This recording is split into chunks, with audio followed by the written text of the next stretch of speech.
Hey, folks! Welcome back to the CrimsonCast, the live watch party, part 3, as we get ready for Indiana men's basketball tonight as they take on the Rutgers Scarlet Knights. I'm Galen Clavio. We got Jared Morris from Assembly Call and the Back Home Network joining us to start this one out. Jared, thanks for embarking on this likely foolish odyssey. How are you doing tonight? I'm doing great, Galen. Anytime we can watch Indiana at Rutgers together, what could be better? What could go wrong, right? Really, it's about we need the camaraderie because this is generally a scary one for Indiana. Of course, the last time Indiana won at the RAC was the first year of the Archie Miller tenure, all the way back, and then that was, of course, immediately followed up by losing to Rutgers in Madison Square Garden in the Big Ten tournament. But Indiana finally broke the Rutgers curse in Bloomington last year. They knock off Rutgers and kind of break the spell that Steve Peichel and his people seem to have over IU basketball. So Indiana looking to follow that up tonight as they take on a Rutgers team who the analytics hate even more than Indiana. Let's talk a little about this team as we get ready to go, Jared. This is a Rutgers team that has about the same relationship with scoring that I have with effectively doing mathematics. It's not a good combination. They're really struggling shooting pretty much everywhere, particularly beyond the three-point line. Yeah, when you look at their KenPom profile, you don't want to see red numbers. All of their shooting numbers are red. So effective field goal percentage, 3-point percentage, 2-point percentage, free throw percentage, they are all 300th or worse in the country. Yeah. Which is why their adjusted offensive efficiency is like 213 or something like that. And their defense is 13th. So, defensively, they're a really good team. Mm-hmm. And they present some particular challenges to Indiana that make this a challenging matchup. They force turnovers with Cliff Omoruyi down low. They block a lot of shots, and they defend two-pointers very well. And so this is going to be one of those games where the bread and butter, the things Indiana really likes to do, they're probably going to struggle to do some of those things. Yeah. And so, when you look at what teams have done against this Rutgers team to have success, they've lost 6 games. They have not lost to a team ranked lower than 53rd. So all the teams they've lost to have been fairly decent teams. And on average, those teams are making 8 threes and shooting 40% from 3 in those games. When they win, Rutgers opponents have been held to 6 threes per game, shooting about 23%. So there's a huge kind of, difference when they win and lose based on how teams shoot from the outside, which makes sense because they're such a good rebounding team, so good at defending the rim that you are going to have to be ready to take and make threes to beat this team. And I think that's especially true for an Indiana team that really doesn't offensive rebound enough to take advantage of Rutgers' other weakness, which is rebounding. Yeah, and on the Indiana front, this is not a Rutgers team that takes a lot of threes themselves they've taken them. They don't make them. Over the course of the last 5 games, they've made 4, 3, 5, 6, and 6, which sounds an awful lot like Indiana's made 3 numbers, which is a little bit concerning. The nice thing there, though, is, Rutgers has really struggled with scoring efficiently. You look over their last several games, they've really struggled to even get over that 1 point per possession barrier that we talk about all the time. So a lot of it really does come down to this idea of, can IU overcome the defensive pressure that Rutgers is going to throw at them? And conversely, can Indiana get the next game mentality going? Can they get themselves in a position where they match that intensity that they showed in the second half of the Ohio State game, especially on defense? Because if they can do those 2 things, I think they're going to be fine in this one. But this is a team that has struggled mightily with that next game mentality. They really have a hard time getting over a big win and moving on to the next one. Yeah, those are big ifs, for this team. I think it would be a huge sign of growth if they're able to do that. If they're able to limit turnovers. This game has to be much closer to the Ohio State game than the Nebraska one in terms of turnovers. Rebound wise, you can't let Rutgers go and get 20 offensive rebounds, because that is a big source of offense for them because of the fact that they're not shooting well. Right. And I think the other key for Indiana, look, you're playing Rutgers. So much of this just comes down to mental and physical toughness, which is where Rutgers has beaten Indiana. And you're going to see that in the ability to make tough shots in a difficult road environment, and specifically with turnovers and with rebounding. But I think the other thing that's big that has hurt Indiana at times is you can't let one of the other guys go off, right? Like Derek Simpson's going to get his shots. He's hurt Indiana before. He will probably score 15 to 20 points based on how Indiana defends guys like that. What you can't have happen is Griffiths come off the bench, who has been a guy, he will put shots up. I mean, he's taken 4 or 5 threes a game. You can't let him get going. He's only had 2 or 3 big games. When they won at Seton Hall, their biggest win of the year, he had a good shooting night. So, Indiana's going to have to make sure that you don't let one of those guys get going. Yeah, absolutely. As often happens with the live watches, we're going to have guests. Special guest. Teddy's here. Teddy making an appearance. How you doing, bud? Teddy was actually born the night Teddy was born, February 24th, 2021. We got crushed at Rutgers. So this is a Teddy redemption game tonight. We've got to win. Teddy, we're counting on you, buddy. Thanks to all you folks that have already tuned in. We got Arizona Hoosier joining us, or AZ Hoosier 37. I always call you Arizona Hoosier when I see you on Twitter. Brian's watching the stream, and I just saw this as well. A very Maryland-like crowd. Not a lot of people in the weather's stands. Crazy there. Yeah, the weather's not good. There were like severe weather warnings all over the place. So lots of stuff to look at here. Tyler's thinking Mackenzie Mbako bounce back game, as this is right in his neck of the woods. Grew up 30 minutes from the rack, and this would be a great game for him to show off to the home crowd. So we'll see what happens with all of that. And we got a couple of other items to note. We did have a Twitter poll earlier about what I was going to wear. I'm wearing the bomber jacket. You all voted for it. And it looks like we're already underway. We're underway. We're a little worried about the sync here. So if you find that we are way behind or way ahead of you, let us know in the comments. We'll try to sync it up as best as possible. But Indiana ready to go in the Road Reds here, and let's see what they can do on this first possession. Okay, I might be about 10 seconds ahead of you because I just saw what happened on the first. Okay, well, Renew just scored for me, so I think you're a little closer, perhaps. Okay, that's a nice beginning, though. I like the fact that you got an aggressive Malik Renew and took it right to him. Basket. Absolutely. And the nice thing with Malik is, and this may help him a little bit against Omoruyi, he doesn't so much use his size, he uses angles and quickness. And that could help him avoid some of those block shots that Omoruyi has been able to get. It's going to be tough on him no matter what, but I like Malik's ability, just based on how he plays, to be able to get some buckets. We got a 3. That was kind of off by Mbako. And that leads right into a rebound and drive the other direction. Okay. Yep.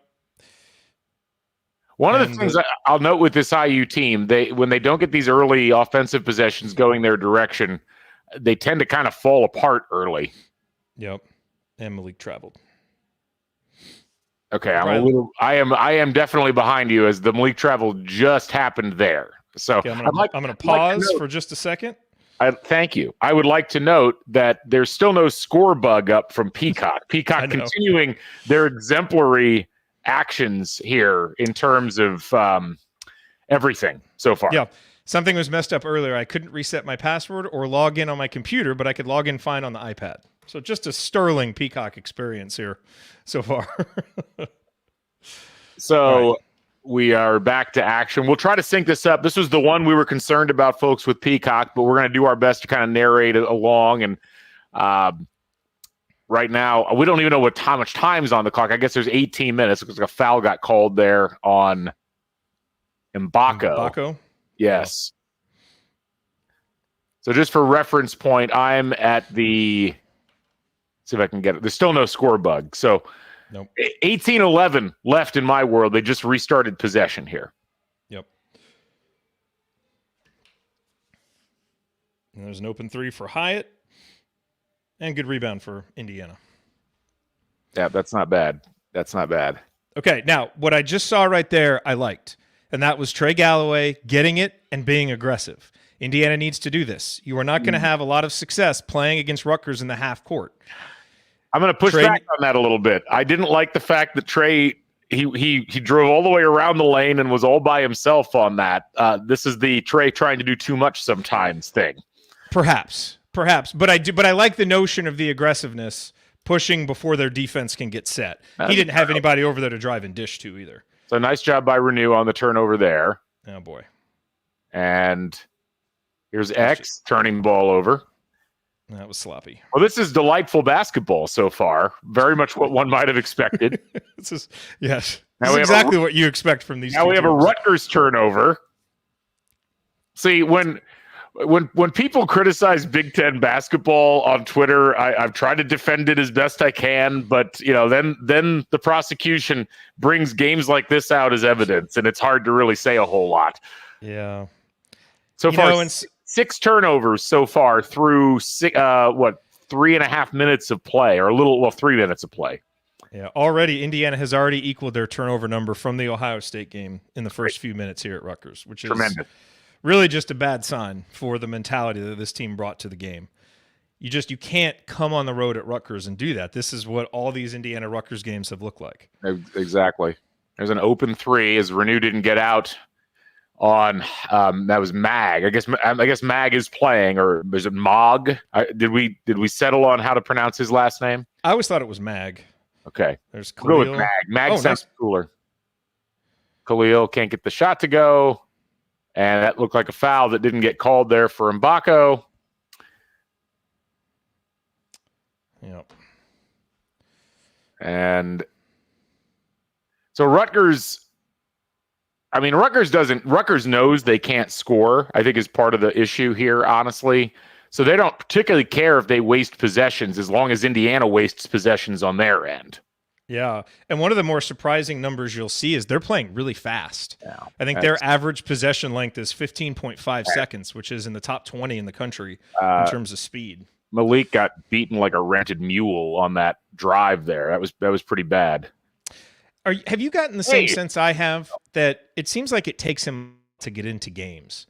I feel like early in games, he's kind of struggled defensively. It can take him a little while to get going offensively. And then, especially in second halves, like the second half against Ohio State, you see him really kind of step it up and get going. I think it's a good point. And, part of it where it got exacerbated earlier this year was where Renew would then get in foul trouble while also not being in the game. And it would really create issues. Yes. Isn't 3 by McKenzie. There you go. That's what we need. That's good.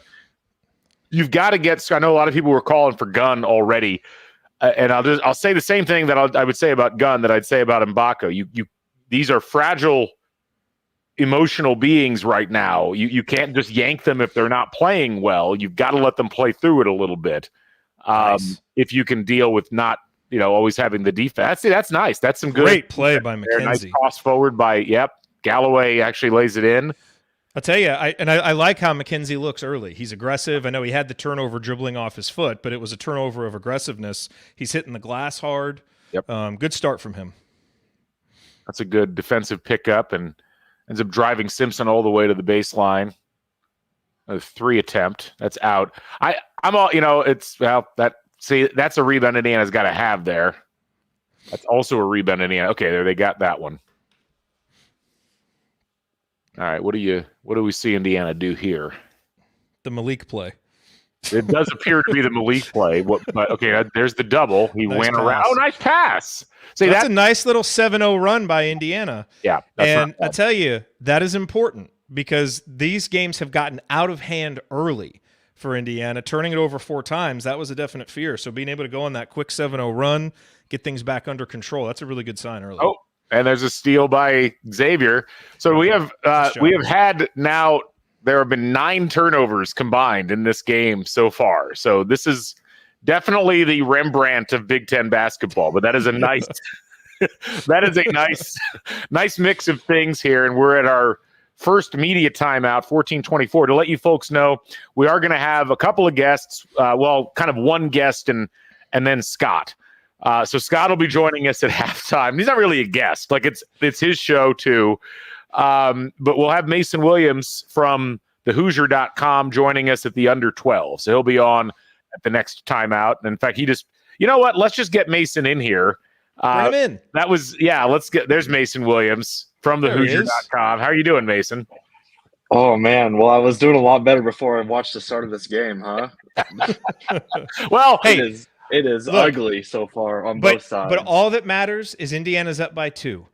Of all the games on the schedule, style points and aesthetics, mean Throw 'em so out the little window in this for game. this one. We know Throw it's 'em going to out be the window. ugly. You just get a win by any means necessary tonight. That's it. Don't care about Absolutely. anything else. And really, this is one of the few kind of bad streaks Mike Woodson hasn't stopped yet. He stopped so many of the other ones against Purdue and Michigan and Illinois. It's this one and then the streak that he started against Iowa, which for some reason Archie could always beat Iowa. Woody can't. So he's got to get that one. But getting this monkey off our back, in addition to the Wisconsin one, would be a couple of big ones. It's nice to see Indiana not just drift away offensively when they've had a couple of mistakes. I think we've talked about this, Mason, a lot. Like this team's mental frailties, for lack of a better word, and their ability to overcome them is really going to define the season the rest of the way, because so much, like I think that's what happened in the Nebraska game. I mean, they just got taken out of their game. Nebraska got on a roll. Indiana really didn't know how to respond to it. That's with a team like Rutgers, that's all they can do is take you out of your game mentally. And that's always kind of a concern with this IU team. Yeah, especially when you have so many new faces this year, where especially in years past when issues like this have kind of arose, you've had a couple voices in the locker room that have, and both on the floor and in the locker room, that you knew Indiana was going to turn to. You knew that they were going to rely on them to kind of steady the ship a little bit. And now you've got so many new faces on this team, and still you're in game 16 and you're still trying to figure out what really works lineup wise on the floor when outside your starters, and really sometimes with the starters, that unit still struggles to come together a little bit too. So definitely this team gets tested a lot, and we see the resolve. We used to see the resolve so much more often from these teams in the past, but I think it's starting to turn a corner here a little bit. And a game like this is a big opportunity to keep building momentum towards that. Yeah. Steve Peichel always looks like he's going to go ref at like a recreational gym somewhere in the Jersey area. He does. Ooh, hit it, X. Mason, on that point, that's one of the reasons why this game is so important, because the last two games we saw Indiana just go get absolutely blistered by Nebraska and play terrible. You come home and bounce back. How they perform tonight kind of helps contextualize, okay, where are we now? Because if you just fall back to how they played against Nebraska, then what did the Ohio State game really mean? But if they can take a step forward and really play well, then it will be a good sign of progress for this group. Right. I put together some numbers today about kind of how this team has fared on the road. As Galloway misses on the break there, but look at me getting into the play-by-play a little bit right there. But, I like it. No, that's good. That's good. I put together some numbers of kind of what this Indiana team has done on the road under Mike Woodson, and obviously looking at the entire conference, it's tough to win on the road in the Big Ten. But Indiana's had their fair share of struggles, and certainly in this building that they're playing in right now. So getting kind of a break with the crowd and the weather and all that kind of stuff. Coming off of that Ohio State performance, I think there's a big opportunity here to really build towards, and especially having Minnesota come to your place on Friday, you could be looking potentially at a couple winnable games there to go into the Purdue matchup next week. Indiana gets lucky on a missed three and then blows the offensive rebound and then blows another offensive rebound. Starting to feel like this team just doesn't like to rebound. Just a sneaking suspicion. I mean, you would think after giving up so many rebounds against Ohio State, it would be a real focus. The fundamentals look exactly the same, standing and watching. Layup there for Woolfolk. So it's 9-9 in my world. Same here. I just, well. There's Malik. Nice little drive there by Malik. What was that? That both should and shouldn't go on the season highlight reel there. That whatever that was. That has been watching like tape of Galloway. He's like, wow, I want to hit a run or two. It was very reminiscent of the play Caleb Banks made when Indiana was down by 4 against Morehead State, and he just goes driving and flings it up and scores. That was a reliable source of offense for us. The wild drive to the middle of the lane and just fling it up. Well, better than a turnover. So far, Rutgers 4 for 11 from the field and 1 for 6 from 3. So they're taking what Indiana's giving them, shall we say? Yes. Those shooting splits reflecting a lot of the kind of offensive struggles they've had this year, though. Oh God, Yeah. that was a really really bad missed free throw. Yeah, it was. So CJ Gunn in the game, Jared. I'm surprised you didn't call that out immediately. He is. No, I didn't recognize it until just now. That's good. You know, CJ had fallen out of the rotation there for a couple of games, and nice to see him bounce back and re-earn the faith of his coach. Oh, some hopeful shots from outside by Rutgers with some of these attempts. Mm-hmm. That's a good look right there. I think I'm a little ahead of you guys, but that's fine. I mean, it's Peacock. We can't really expect anything. Nice cross quarter from Galloway. CJ, baby. I slowed mine down, so I'm on with Galen. That's great. Yeah, see, that's what a real guest would do, Mason. No. Kidding. So CJ Gunn, quietly, the shooting numbers are improving. He is now 6 of 16 for the year from 3. Well, and looking a lot more confident. You know, you can really tell his mechanics are a lot quieter. He's not jumping as high. He's just his arm motion even looks a little bit quicker and more compact. So he's really simplified things, which helps. There's X driving, and that was just knocked out of bounds. So that'll be under 12 timeout. Wow. So Rutgers shooting 30.8% now for the game, which is about what we would have expected. And it feels like Indiana, well, they at least calmed down a bit on turnovers in that last segment. I think they had one. I think there was an offensive foul on Ware earlier on in that segment. But they certainly have calmed down a little bit in terms of how they've been playing. So a nice 5-point lead, which is good. That's building. It's tough. We've seen this Rutgers team in the last couple of games that they played, the Ohio State game and the Iowa game. They've gotten behind big, and they've gradually chipped away. And that's something that we mentioned on Assembly Call, Jared, is like this is a team that won't give up. They may not be very articulate in their offense, but they're going to make life miserable for you for the full 40 minutes. Yes. That the one part of this matchup that does profile well for Indiana is Rutgers offensively isn't the type of team that can get up and run away from you, which is good. And if you get a lead, I mean, they're not going to, again, they don't shoot real well. So if you get a big lead, it's going to be tough for them to come back. But boy, they will grind it out. And that they're just that type of team. But, they jumped out to a 7-2 lead, and Indiana's, gone on a 12-2 run since then. Which really, I mean, this is a much different start than we've seen in any of the last 3 or 4 IU games at Rutgers. Very, very good early sign. Mason, what'd you see out of that last segment? I like the shots Indiana is getting when they are holding onto the ball now, and we've seen them, as you guys kind of mentioned, they're settled down into this game a little bit. I'm kind of looking here now. This is a lot of the time when we see some of those wholesale substitutions at the under 12 timeout. I'm kind of curious as to the unit Indiana's going to put on the floor here in the next few minutes or so. But there's an opportunity here where kind of off the 12-2 run, Rutgers offense doesn't do much. This is a chance to kind of make a statement here early and get it to where it's comfortable for more of the game here is. Yeah, more Caitlin Clark. As long as every time out of the timeout it talks about Caitlin Clark on this broadcast, we'll meet the Gus Johnson quota. Pretty much. Well, we need the promo where all we talk about is Caitlin Clark in a nationally ranked game between two teams. That's got to be coming up next. Some other stats. First of all, hi to everybody that's joined. We've got about 250 people now on the live stream. I've had several people message and say. Wow.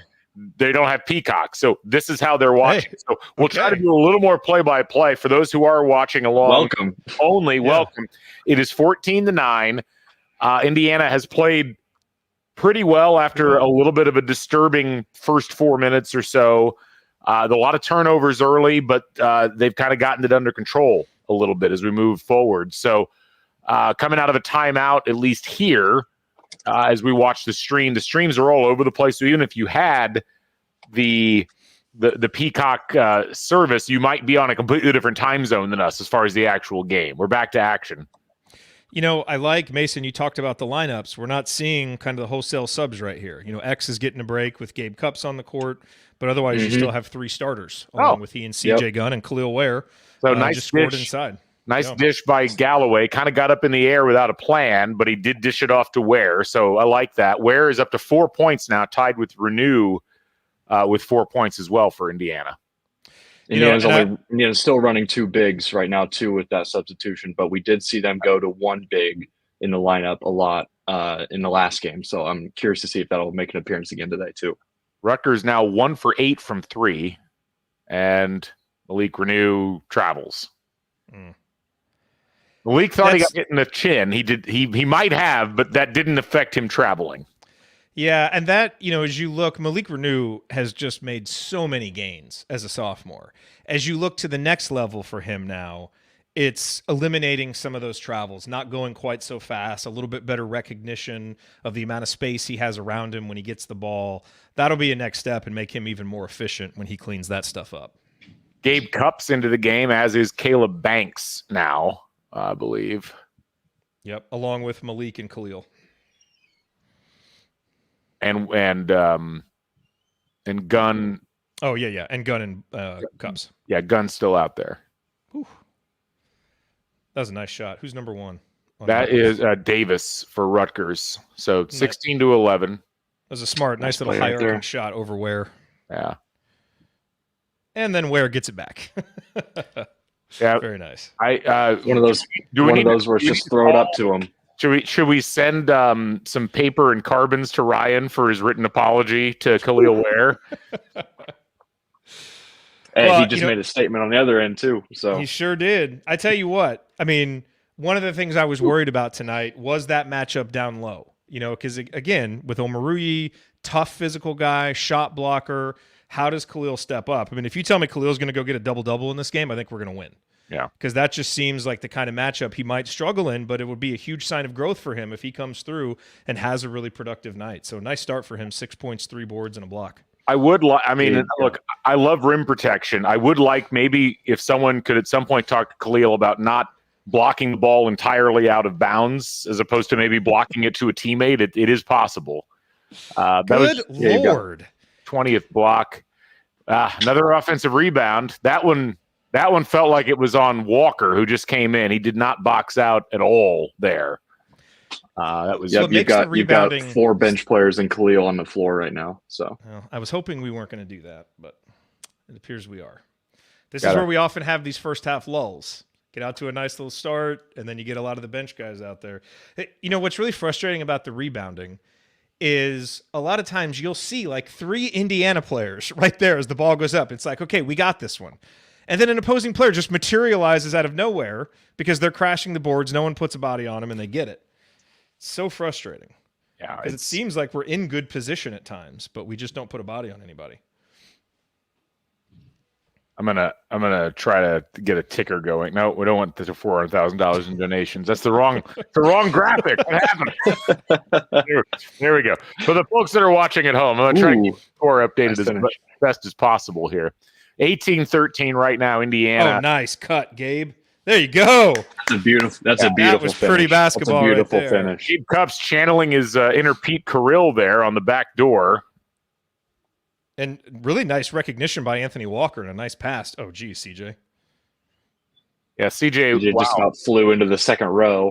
CJ Gunn got so lost on defense, he had to literally run all the way across the court and then landed in the front row. That's a bad look. Yeah. Indiana definitely with a reserve-heavy lineup and just trying to kind of tread water a little bit here. Nice pass. Yeah, I'm not a huge fan of this lineup because you have 2 drivers on the court in Walker and Banks, which really isn't ideal against a defense like Rutgers. Now, 2 possessions, 2 good shots because Walker has done a nice job of seeing the floor and making good passes inside. But I think this lineup is going to have a very short shelf life of effectiveness on the offensive end. Well, what makes it worse is the offensive rebounds. Ware misses a free throw.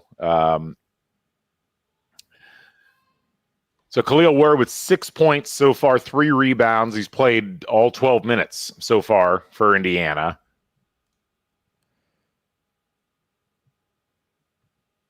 Yep. Oh boy. And 0 for 3 from the line here early. Yeah, Indiana not shooting well from the free throw line. 1 missed by Renew and 2 by Ware. Nice pass.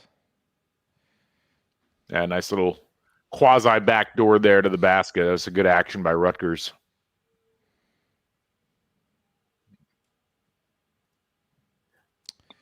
And Gabe Cups.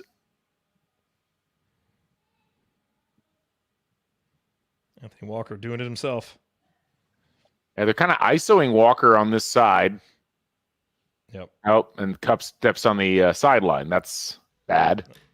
So that's the under 8. So Indiana is up 20-17 and still has Khalil Ware and 4 reserves in the game right now. So playing with fire here a little bit. Stats reset for everybody. Indiana shooting 64% from the field, 0% from the foul line. Rutgers is 37% from the field. Rutgers with 4 turnovers, Indiana with 7, and the rebounding is essentially equal at this point. So, yeah, leading scorers, Mag is leading Rutgers with 5 right now. Ware's got 6 for Indiana. Indiana's hit their last 5 shots. They just need to put up shots and not go to the free throw line or dribble, I guess, at this point. Yeah. And look at this. Indiana with a 3-point advantage at the 3-point line, and that is the advantage in the game. So take a picture because you don't see that very often. But so far, so good. And really, I mean, the thing for Indiana right now is I think you want to get a few more of those good outside looks. You're not going to get them with the lineup that was just on the court. But, when you have Gunn looking good, shooting, Mackenzie Mbako hit his, this is a game where Indiana's going to have to take and make these. So hopefully we can get a lineup out there now that it's going to be a little bit more adept at that. Have at least 2 shooters out there. Mason, since we're in break, obviously you've been doing a lot of reporting for thehoosier.com on the football program. Quite a last week overall. Anything cooking on your end in terms of reporting that's been fascinating to you? I think looking back now at the kind of real quickly on the side about the Lewis Moore and the Philip Dunham stuff, looking at what I think Indiana probably already had in the works with the 2 Old Dominion safeties that ended up coming in. I think you're seeing just a lot of emphasis on production and a lot of emphasis on guys that made plays for winning teams. These guys, a lot of them coming from the Sun Belt, but a lot of them coming from teams that won 8, 9, 10, 11 games in the past year. And when you have a new staff that comes in, you have to kind of understand how they would look at a team that only won 3 games last year and be like, well, how can we get better? Yes, there were some playmakers. There's going to be playmakers everywhere, but I think you're starting to see playmakers for proven teams make their way to Bloomington, and we'll see how it shakes out this fall. But I'm definitely interested to see them in the spring, get to talk to the coaching staff a little bit more and kind of pick their brain on that kind of stuff. But yeah, for sure, a lot of interesting stuff going on there. Some subs coming in for Indiana. We've got Xavier Johnson back off the bench and Peyton Sparks into the game now. Okay. Which we didn't see Peyton at all in that last game against Ohio State. So it's clear that there's a much greater emphasis on maintaining some kind of a post presence against Rutgers in this game, which I guess to some degree makes some sense. Hopefully Sparks can do some rebounding for Indiana in this game. Yeah. You don't have to worry about him putting a body on somebody. He will happily put a body on somebody. I like to call Peyton Sparks a professional bowling ball sometimes. He's going to make his presence felt quite quickly out there. Pretty good defensive possession that leads to, of course, there's an offensive rebound by Rutgers. And, a defensive rebound by Indiana. That's nice. There we go. That was a very awkward release there by Omari. That was a really bad idea by Caleb Banks. Tried to drive baseline, and that was it was a bad idea. Another offensive rebound by Rutgers. In part because Caleb didn't hustle back after that ball stolen. Now, look at that. Peyton Sparks with the best block out we've seen all season. Peyton Sparks, that's illegal in several states, what he did to that guy when he was boxing him out. So Nice to see, though. See, that's what it's supposed to look like. You need that. No, I mean, that's the thing. He like did what he was supposed to. They had the replay of that Banks reverse layup attempt. I mean, I had zero chance of going anywhere. Indiana on about a 2 minute and 10-second scoring drought right now. Rutgers' shooting percentage has dropped to about 29%. There's a nice baseline out of bounds play, but a missed shot by Gunn. Was there a rules change where we're just not calling travels when guys fall to the ground with the basketball anymore? Did I miss that in the notes? Yeah, I've noticed that too. I must have missed that as well.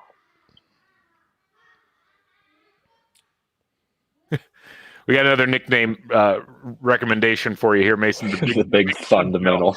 Not sure I'd go quite that far. That is a bit of a stretch, I think. But okay, back with 3 starters on the floor now. Yeah, Mbako back Trey. This is a pretty big lineup. Johnson, Walker, Mbako, Sparks, and Galloway. That's a lengthy lineup. Indiana, I think, is in the top 10 in effective height this season. Nice 3 look. Couldn't get it to go. That's right. It's a good shot. Those are the shots Indiana has to be ready to take. Yeah. Indiana is the 3rd tallest team by average height on Ken Palm. Yeah. In the country. In the whole country. Yeah. Well, that's what Mike Woodson seems to be wanting.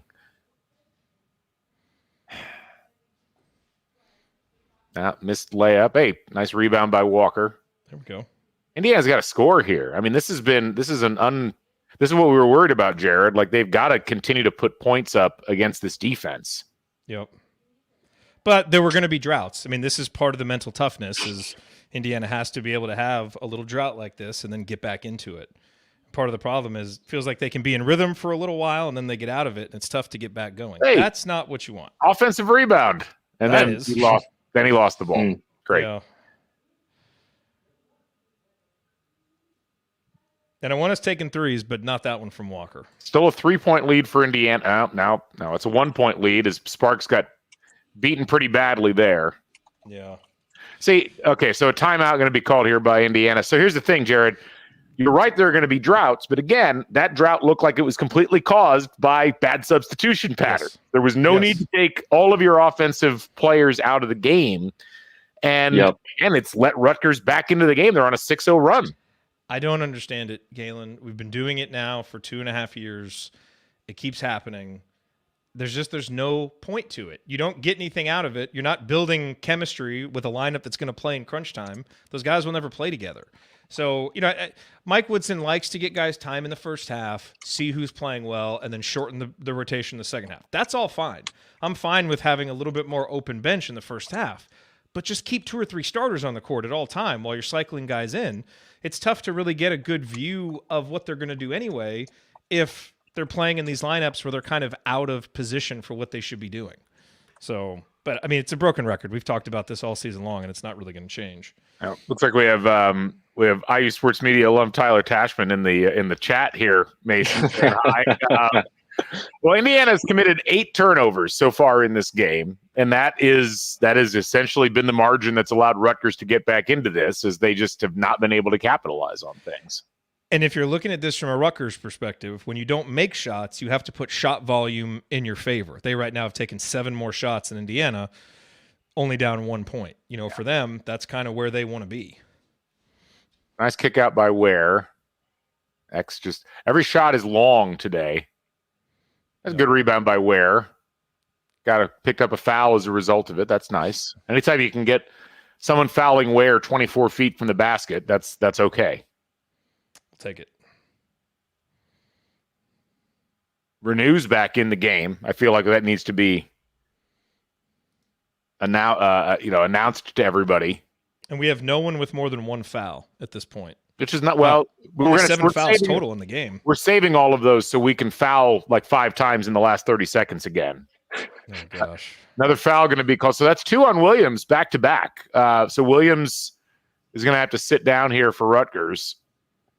20-19 again for those who aren't watching specifically on Peacock. If you're just watching us, there's 4 minutes and 445, 450 left in this first half of play.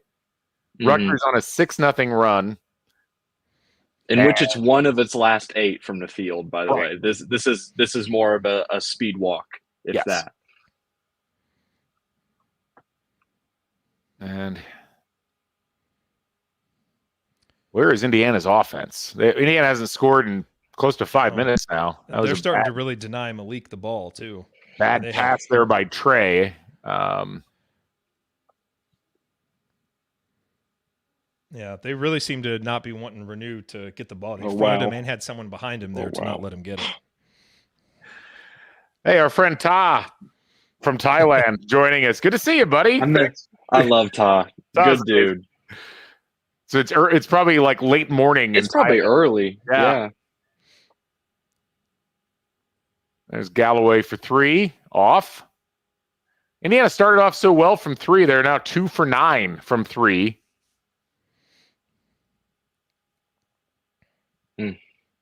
Rutgers, another 3 attempt by Rutgers. No. Nice board by Ware. There's Take it, X. Every shot is long. I meant it's pretty wild. You got to wait until you see what happens next. Oh. 3. Oh, jeez. Okay, so for those who didn't see that, Rutgers had 2 point-blank layups that they missed, and then the ball got wedgied into a jump ball, and so we're at the under 4 timeout. Rutgers is both on a 6-0 run and is one of their last 11. And IU's not scored in 5 minutes and 39 seconds. Yeah, IU's had 3 more turnovers than shots made in the last 5 minutes and 39 seconds. Equal footing as far as turnovers and field goals made for the game. As Jacob noted, Will, we asked for more threes. We can't have both, I guess. That there's something to be said for that. Yeah, I mean, and I'm fine with outside of the one by Anthony Walker. I'm fine with the other threes. Got to take those. You're going to miss some, but we just need to keep taking those because that's the path to beating this team. Yeah. So stay strong. Keep getting those good looks. And 9 offensive rebounds now for Rutgers so far in this game, which Jared, you said it earlier. I don't know how you get manhandled on the offensive glass like Indiana did against Ohio State last time as a player, as a group of players, and not be like, we're going to go, if we do nothing else, we're going to protect the glass next time around. But it's like a systematic issue with this team. It's bizarre. As the third tallest team in the country, too. Right. I mean, it does not make sense. If you build a roster like that, you would think rebounding would be a part of it. Yeah. And it is not. Tim is just happy he's not listening to the Peacock announcers. We're also glad you're not listening to the Peacock announcers. Tim, thank you for being here. Jeff saying he's convinced that Woodson doesn't emphasize rebounding in practice. It's an interesting thought. In as much as, I mean, it's not like Indiana was.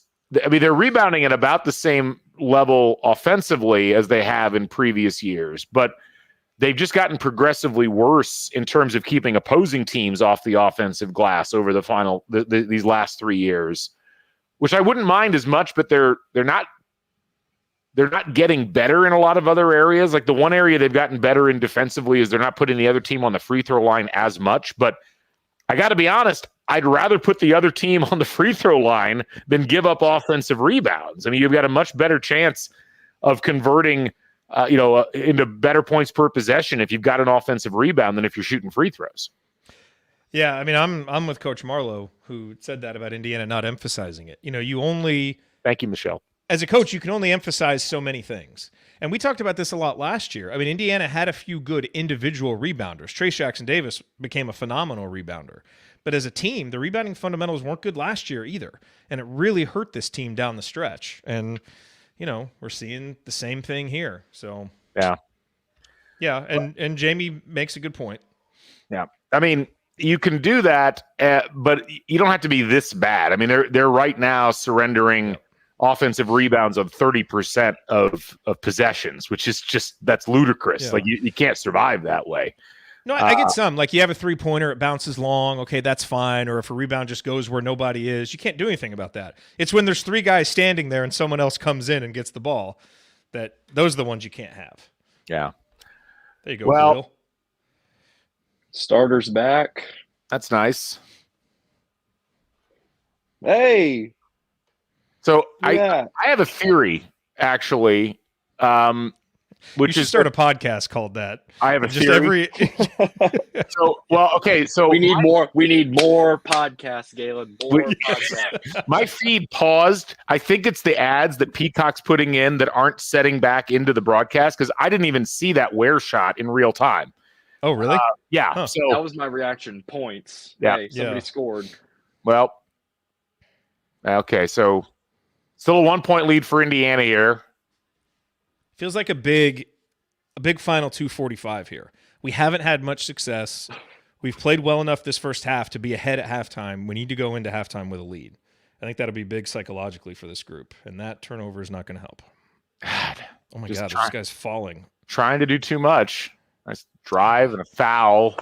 And they're going to count the basket. Count the goaltend. Count the bucket.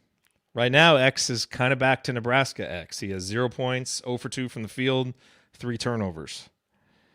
10 turnovers going. As a team. What is this? Yeah, well, I guess they say it went off glass and then X blocked it off glass. I guess that is a goaltend.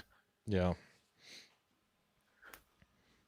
So Hyatt's going to have a chance to give Rutgers a 2-point lead. I cannot believe Indiana is trailing in this game as bad as Rutgers has been offensively. I mean, 10 turnovers, 10 offensive rebounds given up. It's just too many chances. I mean, I comprehend it. I just can't believe it. Yeah. No, I know. I know. I mean, even bad teams, if you give them enough cracks at the basket, they're going to make something. I will say when Indiana's actually gotten into offensive sets, it hasn't looked that bad. The problem's been when they've tried to freestyle, like Renew is doing here. Bam. And he kicks it out to Mbako. Oh, hey, a 3. Wow. Indiana with 3 threes in this game. That's delightful. You know, the issue right now, Galen, is with X really struggling to get anything going. The only person we really have to create is Malik. No.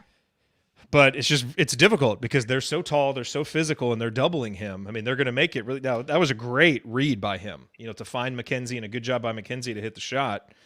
But Indiana really needs X, so they have 2 guys who can create offense, because right now they've only got 1. As bad as IU has been, Rutgers has been worse, says Henry. That's I'm actually going to say that they've canceled each other out. I'm not sure that I think they've been equally bad. They've just been bad in different ways. Who we got? Fernandez just hit his first free throw. I don't know who it is that puts out the college basketball watchability index, where like each night of games it has the slate, and then there's like the 4 pictures of Gus Johnson for how watchable a game is. It will not surprise you to know this game did not even make the cut. It wasn't even on like the unwatchable games. It was like, just forget this game is even happening. Like, I don't want to sully my rankings by putting this game in. This is the methadone of games. All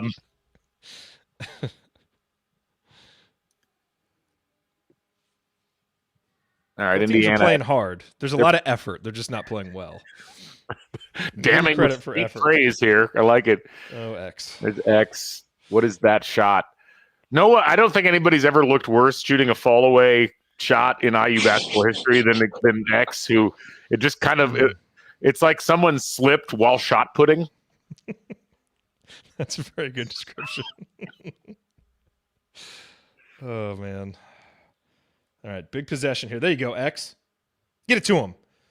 All right. Boom! That's a big play right there. Meaningful moment you might have missed for the post-game show. That's nice. Trey Galloway with the dunk on the leak out there after a turnover. That was Xavier Johnson's first assist of the day. Yeah, that was a big play. And Rutgers just kind of winding down clock here. About 33 seconds left. Drive. It's just really off glass. Yeah, and Trey tries to do the reach around. I mean, just stay in front of him and make that a more difficult shot. Man, that was a good defensive possession. But that's the problem. You play good defense for 25 seconds, and then you make one bad choice, and you allow the guy to get in there and get a decent look. Michael crying during the game, and we're just trying to be mirthful here. It's funny. This has been brought up a couple of times. I was telling some people, it's like I like doing these streams because I'm much less tempted to get mad when I'm talking to people. And so we appreciate everybody joining. We got about 257 people watching concurrently here. We appreciate you folks joining us. Just a reset for those of you who are just following along, it's 27-27 with 27 seconds left. Indiana has shot 48% from the field, 3 for 10 from 3, which all told isn't terrible. The rebounding battle is actually pretty even, 20-19. However, Rutgers is shooting 32%. They've not shot the ball well. They're 1 for 10 from 3. Indiana 0 for 3 from the free throw line. They have 11 turnovers to Rutgers 5, and Rutgers has 9 offensive rebounds to Indiana's 4. So going back to what I said earlier, both teams are playing bad. Just they're doing it in different ways, and that's kind of the epitaph so far of how this has gone. I guess the nice thing is Indiana's not trailing at this point. We'll see what they can do on this last possession. They've got the starters out there.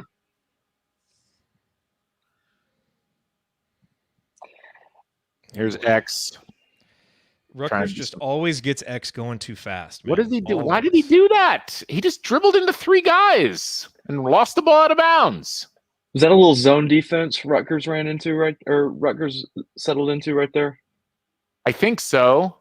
I think Bob mentioned that they were on they were playing zone a little bit earlier on. But yeah, X is having a rough game. I mean, we'll get to his stats at halftime, but this has not been for as much as this is where I think you always have to take those post-game comments about, I've got 100% focus from here on out. Oh, we got late half fouls, Jared. We got late half fouls. Gabe Cupps committing a foul there. Oh. Uh-oh.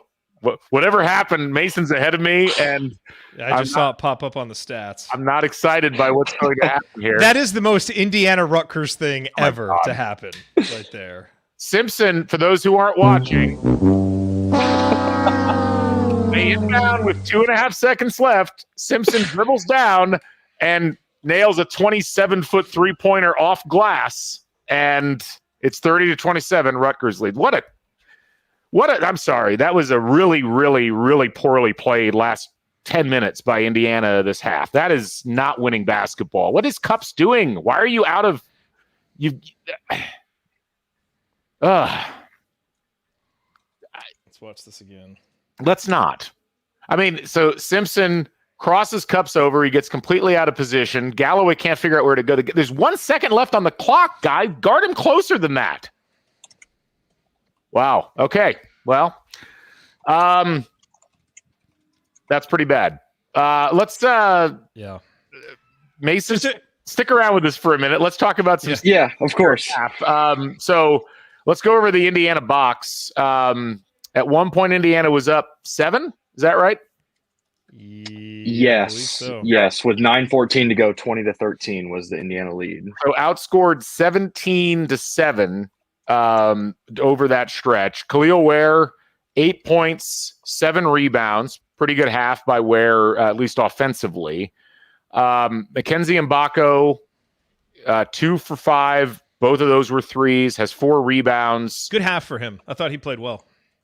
You've got Malik Renew, who was largely invisible in terms of scoring. He was 4 points, 4 assists, 2 turnovers, 1 steal. Trey Galloway, 4 points, 3 assists, but also largely invisible. And then you start getting into some trouble. The one shot was nice by CJ Gunn. He's got 3 points on the game in 6 minutes. Xavier Johnson in 17 minutes, 0 for 3 from the field. No rebounds, 1 assist, 4 turnovers, and 2 steals. I mean, that's the key to the half. Yeah. You get just a decent performance from Xavier Johnson, you're feeling good, and you're in the lead. You get this from Xavier Johnson, and you do not have a chance to win on the road. And, this is part of the Xavier Johnson experience. You have a bad game, you have a really good game, have a bad one. The hope as a 6-year senior was that he was going to be able to smooth some of that out. And who knows? Maybe if he doesn't get hurt last year and doesn't get hurt this year, he's able to start doing some of that stuff. But based on what we've seen, it's, kind of more of the same from him. Well, it's just and Mason. I think the thing that's frustrating to me, and I think many other people, is like, this has always been the problem. It feels like except for that one stretch in late January and February of last year with Woodson coached teams, and it was also the problem with Archie coached teams. They'd have a good game, you'd be like, "Ooh, they're going to be able to build on this." And then it's like they learned nothing and they revert immediately back to not hustling, to not making plays, to letting other, players on the other team make plays. And I don't know what exactly, like, what's the fix at this point? It feels like it's both a system problem and a player problem. Yeah, you almost in a half serious, half joking manner, you almost wonder if it's the uniforms or something, because it has kind of just carried over for so long. Maybe a switch to Nike does it, but man, it's so frustrating. I think, from a fan's perspective, it has to be. As a reporter on my side, I sit here multiple times and try to figure it out myself, and because I would love to have the answer as well. Obviously, if I had the answer, I might be suggesting it to somebody else, whoever, but I don't have the answer. But I think what's more frustrating and what's more problematic is that if I don't have the answer clear, or they don't have the answer more so than I don't have the answer, and they get asked this question multiple times, how are you going to respond? How are you going to continue to build momentum on the road and just prove that these performances are more representative of who you are and not these one-off anomalies that just feel good in the moment. And again, you're through 20 minutes and you're down 3 in a game that otherwise you should probably be up about 10. And if you just had some sort of competent offense and was able to kind of take advantage of some situations. Well, that's the thing. I mean, this is a Rutgers team that was getting blown out by Ohio State, who's fine, but and that was at Ohio State. They're getting blown out by Iowa, who's not fine. Like, that's not a very good Iowa team.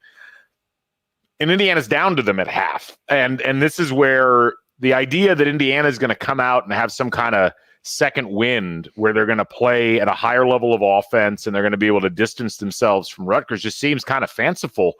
That's just not how this team plays. I mean, we've talked about them playing down to opposition consistently over the last several seasons, and it's happening again here, and they can't get away with that on the road. I mean, they've proven that over and over again in this building, that they are not capable of playing to Rutgers level and coming out of it with a victory, that Rutgers is too good at this kind of a game.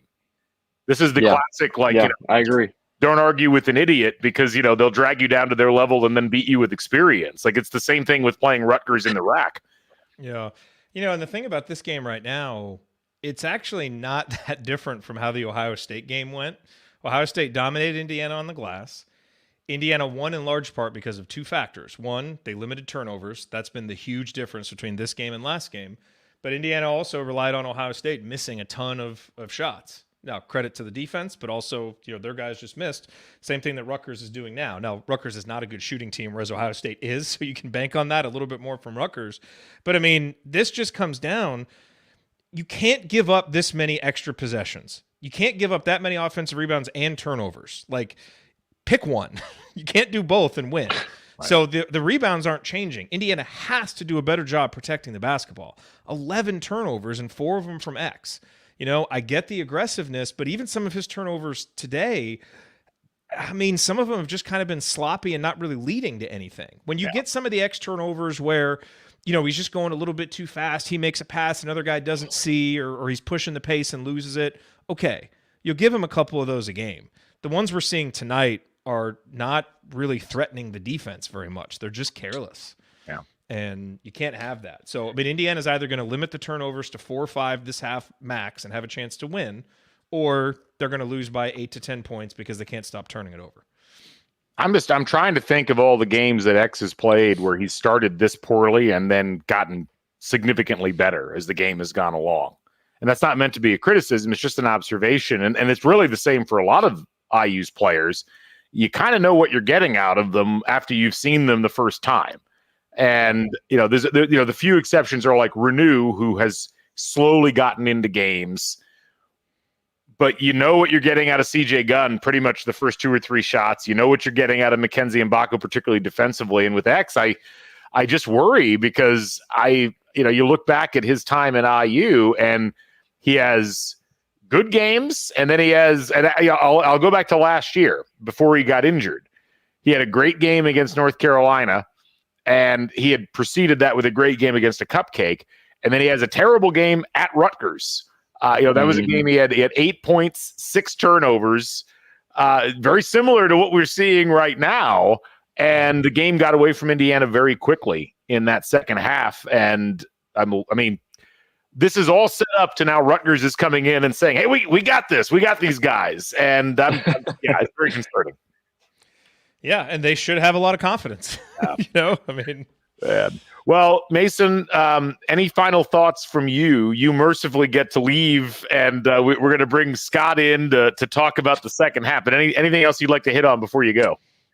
The substitution patterns still they just boggle me a little bit, looking at that 7-point lead, and then now looking at where they are in the half. You mentioned Rutgers takes all the momentum going into the half, if there is such a thing as momentum in this game. But it's one of those things where just it's going to be tough to score in a game like this, and it's not like you're in foul trouble.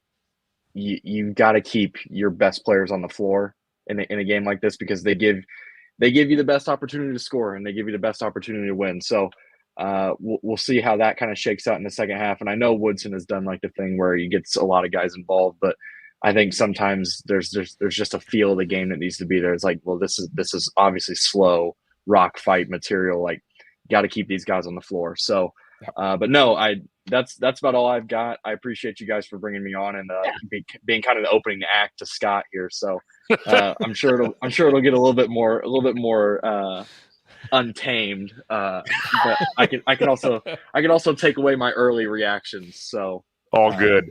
No, but Mason, we appreciate you joining us. Be sure to follow Mason on Twitter and follow his work at thehoosier.com. And we'll catch up with you later on in the basketball season. Sounds good, guys. Have a good one. Take care. Right. Mason Williams joining us here on the show. Let's go ahead and bring in Scott. There he is. Here. Oh, we're not going to go to that layout. That's a little too close up for everybody's taste. Scott, what have you been up to? Was there like mead sampling before the game tonight in the neighborhood? What's been going on? Untamed. I love it. Let's get untamed. Untamed. That's your new podcast. Galen's is I Have a Theory, and Scott's is just Untamed with Scott Caulfield. And that's very, very apt. I think it's very on point. No neighborhood stuff. Just a nice night at some mahi-mahi watching IU and Rutgers on Peacock. It's fantastic. Nothing says mahi-mahi like 28 degrees and sleet in Indiana, let me tell you. Dude, the goal is to drop 15, 20 pounds. So fish is going to be it. That first half was a missed opportunity. I was not listening. Unfortunately, I was not able to listen to you guys watching the game. Also had the kids, but a lot of missed opportunities. That's rough. Yeah, it was. We're muddling through it as best we can. I noticed the note from Dr. Hoosier in the chat. We will give everybody a shout when the game starts here. So if you want to sync up with us, you'll be able to. And how are the sync issues going? It hasn't been as bad as we thought, but also half the people watching didn't subscribe to Peacock. They're just following along with us. And we've also discovered that apparently Peacock has problems with their ad insertions, because Jared and I were completely synced up, and then they screwed up the ads on my end, and then I got behind. So it's not ideal. So. Well, actually, for me, it's been fantastic because I've had no Danny DeVito Jersey Mike ads. So for me, it's actually been awesome. So I've not had that. I didn't know this late in, if you would have told me in 1994 when I was watching Junior on HBO, if it'd be like, hey, in 35 years, you're going to get even more DeVito than you think you're getting right now. I would have never thought that. But they also Peacock also has, at least for me, I didn't get a score chyron for the first 10 minutes of the game. It was going on and off. So same with us. A nice, you spend $300 million, launching your own streaming network.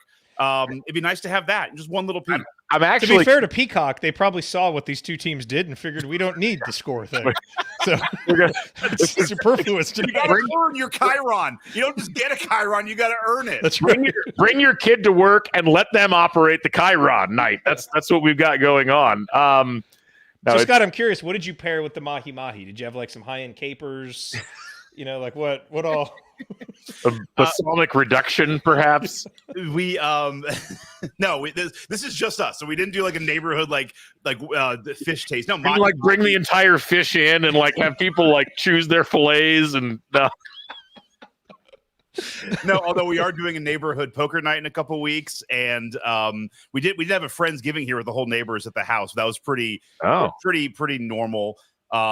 We also had a New Year's Eve. No one cares about that. Mahi mahi. We had Brussels sprouts and carrots. Again, trying to go healthy. Like it's not bad. And I put my 11-year-old, my 10 about to be 11-year-old son.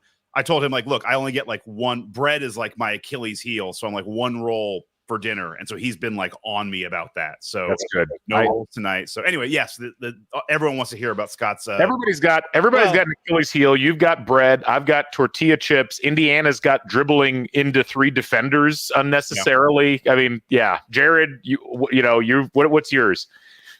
Everything else. I got work to do. A lot of work to do. Hey, Scott, here's my question for you, man. How's Robert, the Michigan State fan, holding up?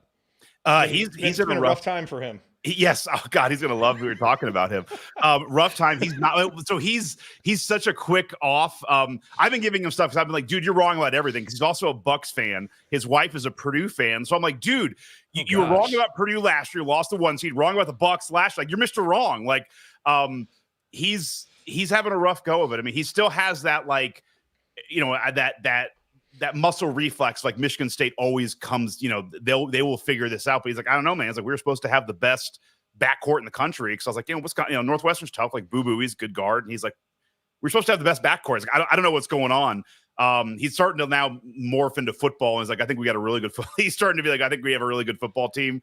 But I mean, dude, like they're the opposite. Like their metrics are phenomenal. Like they're like still 17th in KenPom if you're Michigan State. It's like their record's not ideal, but their metrics are awesome. And yet their coach, not a fan of the metrics. or his players. From what it sounds like. Galen, what did you make of that? To me, it sounded like a guy who doesn't want to do this kind of work much longer. Actually, that was my initial reaction. It was like he couldn't decide which cloud to yell at.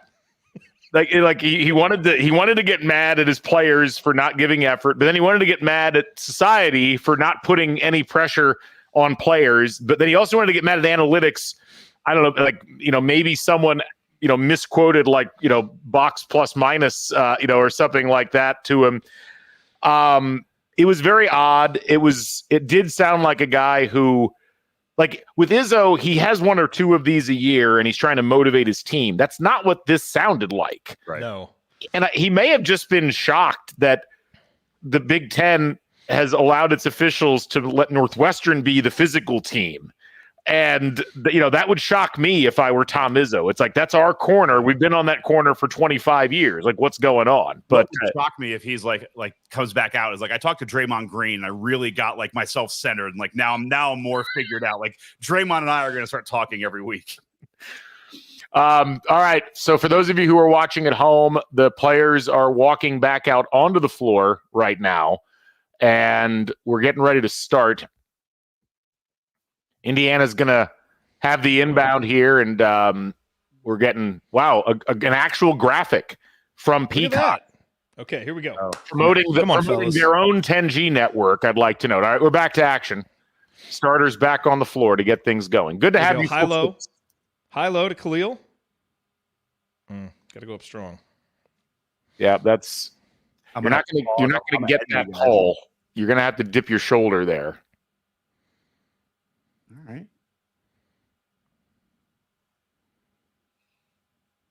There we go. That was really nice defense by Trey to just stay solid, force the pass. Yep. And then Indiana cleans it up. That's a good defensive possession to start. I'm glad we need to do more of instead of trying to reach around and get steals. I'm glad Mag is so bad from 3, but I'd still like to see Renew get out on him a little bit sooner. That's going to bite them at some point in this game. Yeah. All right, here we go. It's the second half offense where everything runs through Malik. Yeah. There you go. Maybe better than running it through Xavier at this point. That's a nice feed. Put it He up. just can't score. No. Put it up again. No. Whew. Well, I mean, that'll eat into the offensive rebounding numbers at least. Call out the block when you see it. Oh, that was the block. All right. Yeah, that was really nice hustle by Khalil Ware, too, to get back in that play. Sorry, I was like a minute ahead of you guys somehow. I'm glad you're on the Peacock Premium. We should have known. Yeah. It's the no DeVito feed. Layup attempt. No. Another offensive rebound by Rowe. What is that? I'm not sure what Ware's thought process was there. Just grab the board. I know Ware's been a good rebounder, but it feels like there's more meat on the bone too, because he has some where he just goes up with one hand or tries to tap it out. It's almost like he's nervous. What was the call? It's a foul. Trey? Was it a foul? Yeah, they're lying. Are you guys? I mean, I'm concerned about a lot of things. Are you guys concerned that like every team just plays their pace and style against us? We are very impressionable. I mean, we don't. We don't have good guards, Scott, or consistent guards, and guards dictate the pace of play. So I am very concerned about it. I just assume it's going to happen every game now. Now, I will say, X, when X plays like he did against Ohio State, he can dictate pace. He's the one guy who can do it.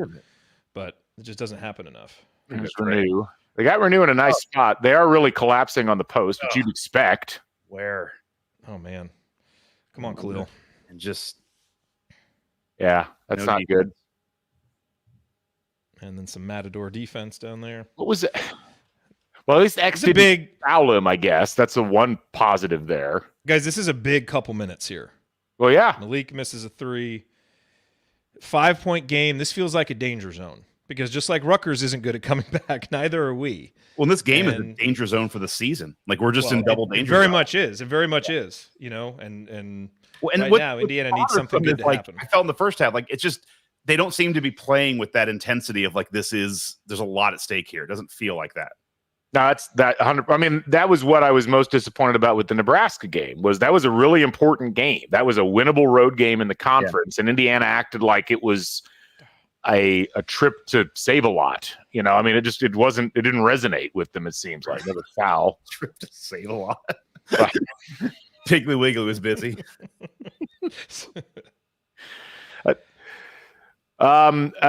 for those watching at home. It's 32-27. Rutgers going to the free throw line with a chance to extend the lead. Where was the foul there? Did he get him with the body? It's Rutgers, man. Huh. Ask Izzo. Residual Northwestern fouls being given to Rutgers. Yeah. I was just ready for Tom Izzo to just like mutter Justin Smith's name and just get up and wad the piece of paper and throw it in the trash. That's a man's rebound. Let's do something. Okay. Big possession here, guys. Come on, get it to Malik. You're a little ahead of me, Scott, but that's fine. No. You're fine. I don't know that I want to watch this game in real time, to be honest with you.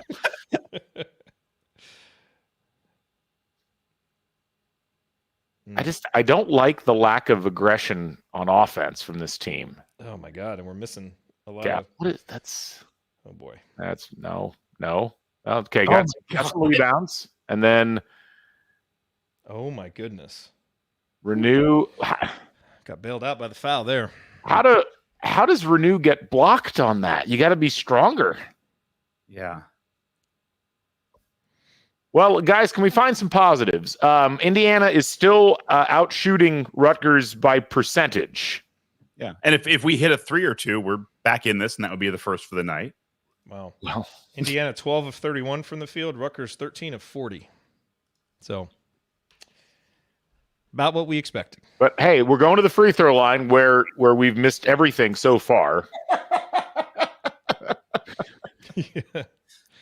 Hey, you better be careful because you're going to lose your reputation as the positive one of the Back Home Network. Yeah. Oh, well, he missed it. There you go. I'm mirthfully negative tonight. How about that? Here's another positive. There's no parent cutaways. We don't have to deal with a whole night of parent cutaways. Like does like Omarui's mom isn't in the stands tonight? I mean, Oh, they have a donut. They have a big, no big heads, but they have a donut. There you go. I don't wonder what's in the Iser Ampler Floor Lodge. I just saw that sign. That sounds like your kind of place, Scott. Oh, it's high class. It's the best Piscataway has to offer. Man. Travel. No. There you go. Could have been a travel. I don't know. Like McKenzie taps it away, but then just stands there. Like, go for it. It's a live ball. Well, the problem, though, is you dive at that, you may actually get a foul called on you, given that you're on the road. I mean, we've seen that a lot in the Big Ten. But, what's interesting there, Scott, you're right about that, Galen, but I do feel like that play is somewhat indicative of what we see from this team as Trey Galloway gets a steal but then gives it back. Just indecision, where there's those moments to go after the ball or not, and there's a lot of indecision. You see that with the rebounding sometimes, whether they're, I don't know, waiting for someone else to do it or worried they're going to foul or whatever. Rutgers 3 for 15 from 3 now. There you go, X. There you go. Okay, that was a really good drive by X. That's what we need from him. Under control, find the space the defense is giving you. You're going to be able to get that little, kind of floater 6-7 foot shot. I like this idea, Matt. Yes. Uh-oh. Dang it. Give it all back. Why would they leave him like that? That's what we do. It's a feature. It is what we do. Yeah, it's not a bug. Right. It was just a very non-aggressive closeout by McKenzie. I don't like the offense. All right. But you're getting in a spot where he's getting doubled. All right. Hit it, McKenzie. You air ball. Damn it. Yeah. Ooh, that was rough. That was rough. There you go, X. There you go. Good job, X. Look up. Go. Okay, good steal. That's foul there, maybe? No. So, one thing with... All right. Was there a foul? Yeah, they called a foul. The McKenzie's going to get 2 free throws. So just to update everybody, 36-30 Rutgers, 14:51 left in the game. One thing with McKenzie that we're not seeing develop much, I think his outside shot is fine. As a catch and shoot guy, he's fine. But anytime he puts the ball on the floor or gets the ball in space, like in transition, he really struggles to finish the play. Yeah. Whether it's, dribbling off his foot or even when he does sometimes successfully dribble a couple times, there's kind of a stiffness about him and a lack of wiggle and kind of ability to slither into angles when you're down close to the basket that really hurts his ability to be able to finish plays like that. I think it's something that he'll get better at as he gets older, but he's just right now not really ready to do. Well, I think with this whole team, so I was at the Pacers game last night, and Halliburton got hurt. Luckily, it's only a grade 1 sprain. That's good. But nobody could watch it because Bally Sports makes Peacock look like the best network in the universe. But the second half of that game, it's like everybody on the Pacers came out with their complete ass on fire. TJ McConnell is going berserk. Neesmith's going there's so much energy. They have it contained well and they're professionals. But that is, I'm not picking on McKenzie on that one play, but it does feel like it's kind of everyone kind of plays like they're just too cool for school. They're just kind of going slow. And it's when, Renew gets double teamed, he kind of just steps back and not sure. And nobody's playing with that fire of this is a big moment. We've got to we cannot get this too close against Rutgers. And that to me is always the frustrating part of this team this year is that it's not I know they care, but it's just it doesn't seem to show it when they're playing. And unfortunately they need more of that because when they have that intensity, when they had against the first half in Kansas, you see it. It's they feed off it. And, Xavier can provide some of that, but sometimes he has to channel it right. But I don't know. It's striking from last night to tonight, seeing just the difference in kind of how unfocused the energy is sometimes of this team.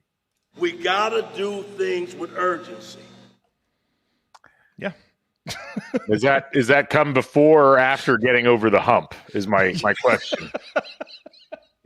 You have to be urgent to get over the hump. Over the hump? Yes. All right. So Rutgers is up by 6 despite shooting 33.3%, 14 of 42, and only hitting 3 threes. But they're +4 at the free throw line. and they've got 14 points off of turnovers, whereas Indiana's got 4 points off of turnovers. By the way, like their student sections, like they got a person with an alligator, they're doing the Macarena. Like, let's get some coordination here. Like, I don't know what's going on at Rutgers. Like, we can't lose to a team where their student section does the Macarena in 2024. We've been losing to this team pretty regularly. I mean, but the Macarena should be like, that's enough. Like, all right, that's like alligator. You're doing the Macarena. Like, this is unacceptable. It feels like it's about time for the Macarena to come back. Like, it's been 20 years. 30, almost 30 years. Oh, this just in, Peacock's doing a 5-part limited series called the Macarena. I'm actually shocked that hasn't been a Netflix special of some sort, like some kind of Untold, the Macarena story. By the way, I wanted to go back to something. You put that quote up from Bob about how McKenzie lets, on defense, he'll let a simple screen kind of get him out of it.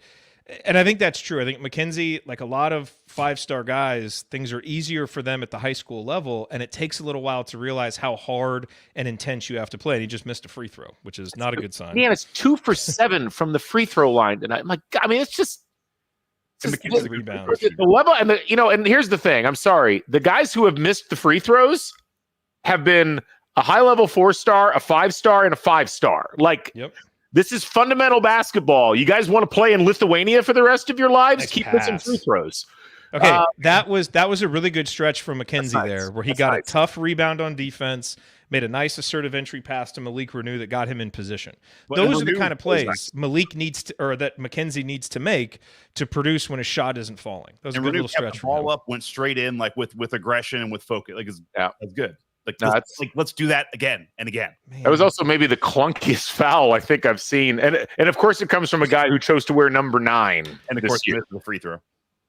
I hate it when I see the next play pop up on the stats. I know. I just have to sit here waiting for it. The stat thing really ruins it. If you folks don't know, you can actually watch along with the stats in real time. It's a solid minute ahead of the broadcast, so you have to do a lot of suspension of disbelief if you're watching along like this. Mm-hmm. Like Jared's already sad because he knows what's coming next year. Yes, and there it is. 3 he knows. But McKenzie had the rebound though. And then have we subbed yet this half? Yes. Oh wait, yes. CJ's in. Gunn is in. Okay, sorry. Well, he's been invisible since he came in, but he's in. So, not that I'm saying anybody is on the bench is better, but it's just there you go, Malik. There we go. Okay. This is what it looks like. Malik takes over in the second half. Got to get someone else going. He might try hitting some free throws if he's planning on taking over. That would be nice. I think it'd be a good time to get CJ an open look, too. He knocked down his earlier one. He's been shooting better. He can't be on the court this long and not get opportunities on offense. It just kind of feels like Indiana's stuck in quicksand here, though. That's how it always feels. Whoa. Yeah, that's offensive. That was not only offensive. That was mean on the part of Wolfwork. There, he just shoved him to the ground. Watch this. Oh, they're not gonna. Of course, Peacock. They've got to go buy some extra RAM so they can show the next the replay that just happened. Turn the Chiron off. We're gonna do a replay, and then we'll do the Chiron back on. Hey guys, we're ready for the NFL playoffs. Like come Saturday, we're gonna have this all figured out. The Taylor Swift stands are going to burn down Comcast headquarters. Oh, there's going to be 200,000 people who are for the first half of the game. Just where is the Chiefs game? Why is it not on channel 13? Okay, you'll see what I'm talking about here. That's a rough foul. Yeah, that's what I just said. Now I'd like to, if that isn't called a flagrant, but Ware's foul from the last game was called a flagrant. I mean, that's like a 2. I mean, X sold it a little bit, but still. Yeah, but the elbow's up. I mean, that's throat. Yeah, that should be flagrant. Not kick the guy out, but no, Jared, let's kick the guy out. I'm totally fine with that. Peacock is watching our stream because we've now got 12 replays. They heard the rant comment. Yeah, they bought. Yeah, 18th replay they've shown us. Someone came back with extra RAM. They're like, "Hey, let's use it all. It's great." I got a memory stick. Honestly, I'm very kind of glad and proud of X for not retaliating and coming back at him. Wait, this is when he sometimes tries to really draw something else, but. he'll wait like 3 possessions, and then we'll try to. Yeah, there's a. What was the call? I don't know.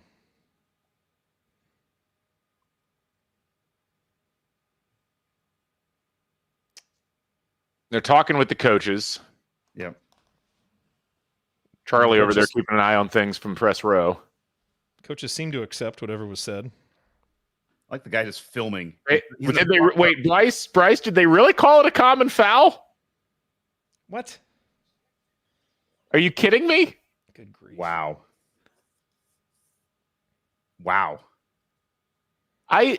This conference. Get a tech at this point. Did they call it a flagrant? We're okay. So no, apparently. What just happened? Ejected? What? Xavier Johnson got ejected? What the hell happened? What happened? Okay, I'm really confused. I'm turning on my audio of the stream. What the heck just happened? Yeah. Oh man, I do not understand what just happened. How? Hit Antoine Woolfolk below the belt. Oh, when he was coming across the screen. Can right. see that again now?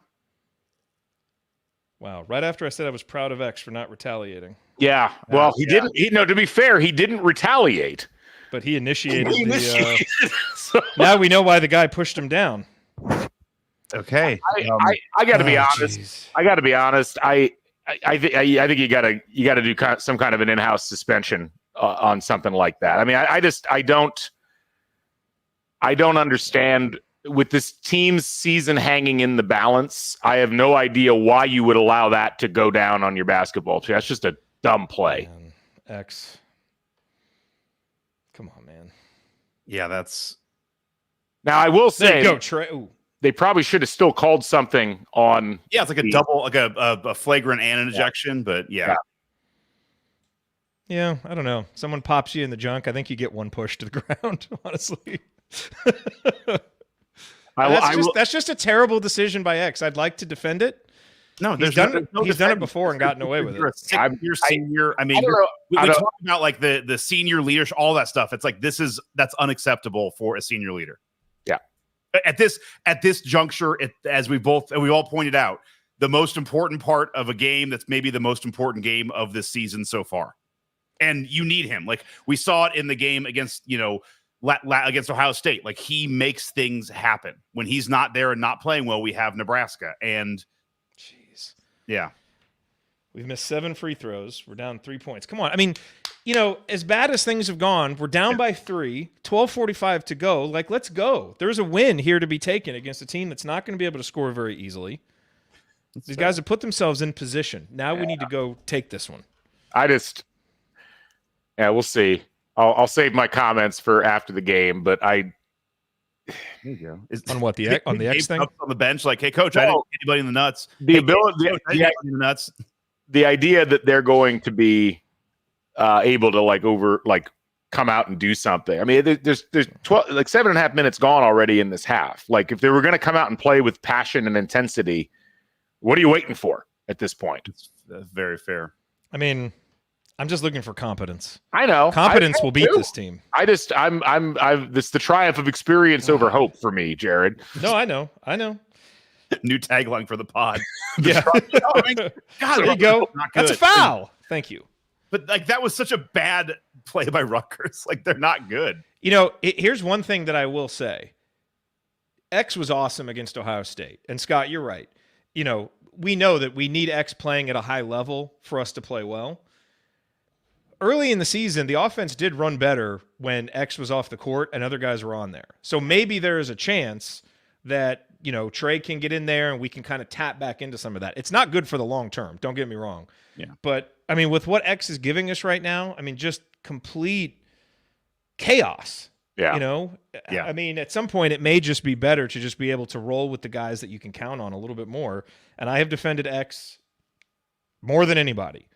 But I'm just so extremely frustrated with some of the things that we've seen so far. I'm with you on all that. I guess the larger thing, though, is this is the guy who has essentially been selected as the team leader. Yeah. I mean, it's just, I don't know. It speaks to a lot of nice job, a lot of the roster issues that we've talked about. Okay, Malik continues to make some plays. Malik's up to 10 points now, which is nice. We would definitely need it here. Stick a pin in the X thing, Galen. Let's talk a little bit more about it at the commercial break. All right. Indiana needs a really solid defensive possession here. Stay with him, CJ. And a rebound. Stay with him, CJ. Or CJ just got put in the mixer there. God. Well, so with the timeout, I just want to. The other thing that just I'm with Jared. I like X a lot. I like when he harnesses the good X, but it's like this is also the guy. He was one of the infamous guys who did the smoking in the Northwestern game 2 years ago, a game that was also a key game in the season. Am I right? Yeah, I mean, look, X's decision making. We don't know what he got suspended for. Yeah, it's been erratic ever since he's been here. I think the thing is, Galen, you didn't know if you were going to get him back, right? Last offseason. Is he going to get the waiver? He gets the waiver. Once you know he's coming back, it makes it harder to go get a portal guard because you've got this guy. Oh. And you kind of had to rely on him for leadership because what were the other options? So it's kind of like you had to just hope it was going to work out. You see, I don't know if I buy that, though, because, okay, everything you said about the waiver, the portal guards, I've made all those arguments myself as to why Woodson wasn't more active in the portal. Here's the thing, though. You've had X. You know what X is. You know what his personality is. Nothing that we've seen tonight is any way surprising, given what we'd already witnessed in the first year and a half that we saw him on the floor. Yep. And look, I think if there's a criticism of Woodson that overarches everything else, more than the system, more than anything else, it's like for a guy, that actually kind of reminds me of Larry Bird and the way he put those Pacers teams in the mid-2000s together. He clearly has an eye for individual athletic talent. He really seems to struggle with understanding what it takes to have teams win and play with passion and intensity. The guys he brings in do not seem to be able to harness that. And Archie had the same problem, so it's not just a Woodson thing. But I'm really disappointed that Woodson isn't better so far at that, and that he's chosen 3 years in a row now to have this guy, Xavier Johnson, be the one who's leading the team as the point guard. That's where my concerns are. So here would be my counter to that is he trusted him through a lot of ups and downs his first year at Indiana. And by the end of the season, that trust was rewarded by X playing as good a point guard as anybody in the Big Ten for the final month of the season. Last year, you didn't get to see it because he got hurt early, and so you didn't see what was going to happen. Now you enter this season, he's back. You don't have a lot of other senior leadership. He's a de facto leader, whether you name him the captain or not, because he's going to have the ball in his hands. And so to me, Woodson probably said, he couldn't have been comfortable with it, but he might have said, this guy's a leader anyway. Maybe if we give him this role, it will help him live up to it. And it just hasn't happened. I'm not saying that's defensible. I'm saying that's probably what he was thinking, and it's just gone horribly wrong. And look, I've defended X about as much as anybody. That's undefensible. That's undefensible. Indefensible. And it's also indicative when all the concerns about this team. And what you'll hear in this podcast that's coming up soon with the Xander Diamant podcast, like there is a leadership thing. I think in basketball, it's as much the guy who's leading the team on the floor as it is the actual coach. I think it's a little more of that. A lot of the ups and downs and the ebbs and flows, when X is off of his game, this team doesn't do anything. And that's, again, I don't know what other evidence you needed coming in to the season to know that this was a likely outcome, even if he was playing at 100% physical capacity. It's just very concerning. It was always going to be a high wire act. There's no question about it. And it's gone kind of in the worst case scenario, injury and ineffectiveness. Oh God. Oh boy. Now McKenzie, press. He's just struggling to dribble, man. Yeah. I think at some point, Indiana's shooting 42% from the field. Rutgers shooting 32% from the field. They're up by 2. One thing I will say, we've seen Anthony Leal get his way into the rotation a little bit more. He hasn't played yet tonight, so maybe he won't play. I do think this profiles as a game where he could be helpful. Yeah. I think Leal is really beneficial in games where you've been turning it over, you're getting out of position. he could be helpful in a game like this. I agree. I mean, you want McKenzie out there, but you can't be dribbling off your foot and giving possession. Well, this is where we come out of halftime. We're down 3. We're now down 2. This is a key stretch. He's played the same guys. You had CJ Gunn in. You had to put somebody in for X. So Leal's in now. Like you basically spoken into existence, Jared. Yeah. Yes. But no, I mean, it's like, why are we not trying to change things up a little? I'm not saying the bench hit it, Trey. is the end all be all, but it's like this is the group that has basically done nothing in 10 minutes. But who are you going to play? Caleb Banks didn't do anything. Well, but at some point you like. Can someone please get a message to Trey Galloway to stop shooting from the left or the right?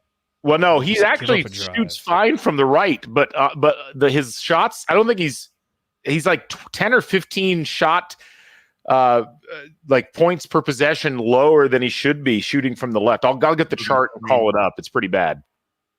Oh boy. It's a moving Peichel's doing the down in a defensive stance, clapping for the crowd thing. Has he slapped the floor yet? He might have, but the camera panned elsewhere. That's too bad. He was about to do the Chris Rutgers Collins playing with intensity now. I mean, the only thing that's saving Indiana right now is how bad Rutgers is shooting the basketball. Hey, there's a rebound. Bucket. Oh, Trey, come on, man. Yeah, so you got lucked out with a foul there, but that was just losing the ball. All right. Well, Trey Galloway. So Indiana's 3 for 11, or 3 for 10 from the free throw line right now. It's interesting that they're going Trey, Leal, and CJ and not Cups. Well, Cups hasn't been. You can't. No, I'm not saying I disagree with it. I'm saying it's interesting. I think I like it, actually. I don't think you can put Cups on the floor. He's really, really struggled. Indiana hasn't scored in 2 minutes and 14 seconds. Oh my God! And Trey just almost airballed the free throw. As Galen's saying that about Cups, like I just want everyone to remember this. Like next off season, we're like, man, are we going to have enough minutes for all of these guys? Like, just always remember that we get to this point in January. Scott's favorite point. We look at the bench and it's like we can't play anybody. I know. Trey came into this game shooting 52.5% from the free throw line. He hit the rim on that one. That was good. I love Trey. He's not cut out for a leadership role because he's now too inconsistent. He's shooting 50% from the free throw line now on the season. Trey Galloway is 21 of 42. Okay, they keep giving us chances with missed shots. Oh my God. Missed rebound, cycled out, 3-pointer. Yep. That felt daggerish. Well, this is just like laying on a bed of daggers this whole second half, basically. Go ahead, Scott. Sorry. So, Jared, what you just said about Trey, like he's just not cut out to be a leader guard like that. I agreed, but like the counter to that is you can't we have to be able to also take a kid who hustles, plays hard, is from Indiana, kind of fits the profile of what a good fifth-year senior should be at Indiana. That player we should be able to take that and turn him into a leader. Like when you say, I'm not picking on you, but when you say that, it's like, we can't just assume that, it all is just, stuff in, stuff out. Like, no, but let me be clear. People and turn them into something better. I'm not picking on you, but it's like, I hear that a lot. It's like, well, we have no senior guards. We have none of this, none of that. It's like, well, we're not able to recruit at that level yet, or we can't seem to get that. Like, we have to be able to to me, it's like Trey Galloway is both. I'm a little bit disappointed in him. I'm also really disappointed in the coaching staff because I think there's a way to build a player there that is a type of a good player, but it's like it hasn't been done. No, there's a way to build a productive player. Trey is a productive player. I think Trey can be a leader by example. Like, he's a leader in certain instances, but good basketball teams have leaders by production. Like, Trace Jackson Davis was a leader last year because you could count on him for 20 points, 10 plus boards, blocks. You just knew what you were going to get. That's the level of leadership that Trey doesn't have because he just doesn't have that type of confidence and consistency of skill. And so you have to have all. You need the guys that are, hustling when you're running suicides and hitting the end lines and leading by example that way. But then you've got to have a guy that at Rutgers, when things are tough, is going to go get you a bucket. I mean, Malik Renew is the leader of this team. He just is, because he's the guy that you go to when the chips are down. And it's probably been really good for his development to get that role here early, and it's going to set him up better as a junior and senior. Trey's just not that guy. And sometimes in the recent history of Indiana basketball, we've struggled when we've tried to put guys into those leadership roles that aren't quite ready for them. I mean, like Rob Finney was a guy like that. You know, I mean, he was much better as a guy off the bench, play some defense, but he wasn't a guy who was going to be the leader on a game-to-game basis that you could count on. And that might not even be a good example, but you know, Trey just hasn't proven he can be that guy. 6-year guards back there, and we both agree they're not leaders. Like, to me, that's also a failure of the program. It's like you can't have guys in those positions that long and just be both of them like, well, they can't be leaders. Well, that would be the argument for the coaching staff to have taken had a different strategy in the offseason, look at it and say, okay, these are our experienced guys, but experience doesn't automatically make you a leader. And to say, okay, but we need a different mix at the guard position. And look, I bought into it in the offseason. I thought they might be able to develop into it and was willing to give it a chance. So I'm not saying that I knew this long before, but we're seeing the evidence now. Yeah. You know, I mean, this Rutgers team is so bad. I'm sorry, I'm going to recenter this conversation. This Rutgers team is so bad. This is an embarrassing performance by Indiana. My God. Indiana so far in this game, anybody want to guess what their points per possession is right now? Under 1. Scott, you get no medal for guessing that. I just looked. So. Turnover by Renew. Indiana's scoring 0.72 points per possession in this game so far. That ain't good. No, it's not. Is Ryan on Assembly Call tonight? Yes. All right, I think the whole show is just going to be his rant. Just no one else is going to talk. We're just getting punked again, man. Now we're down 9.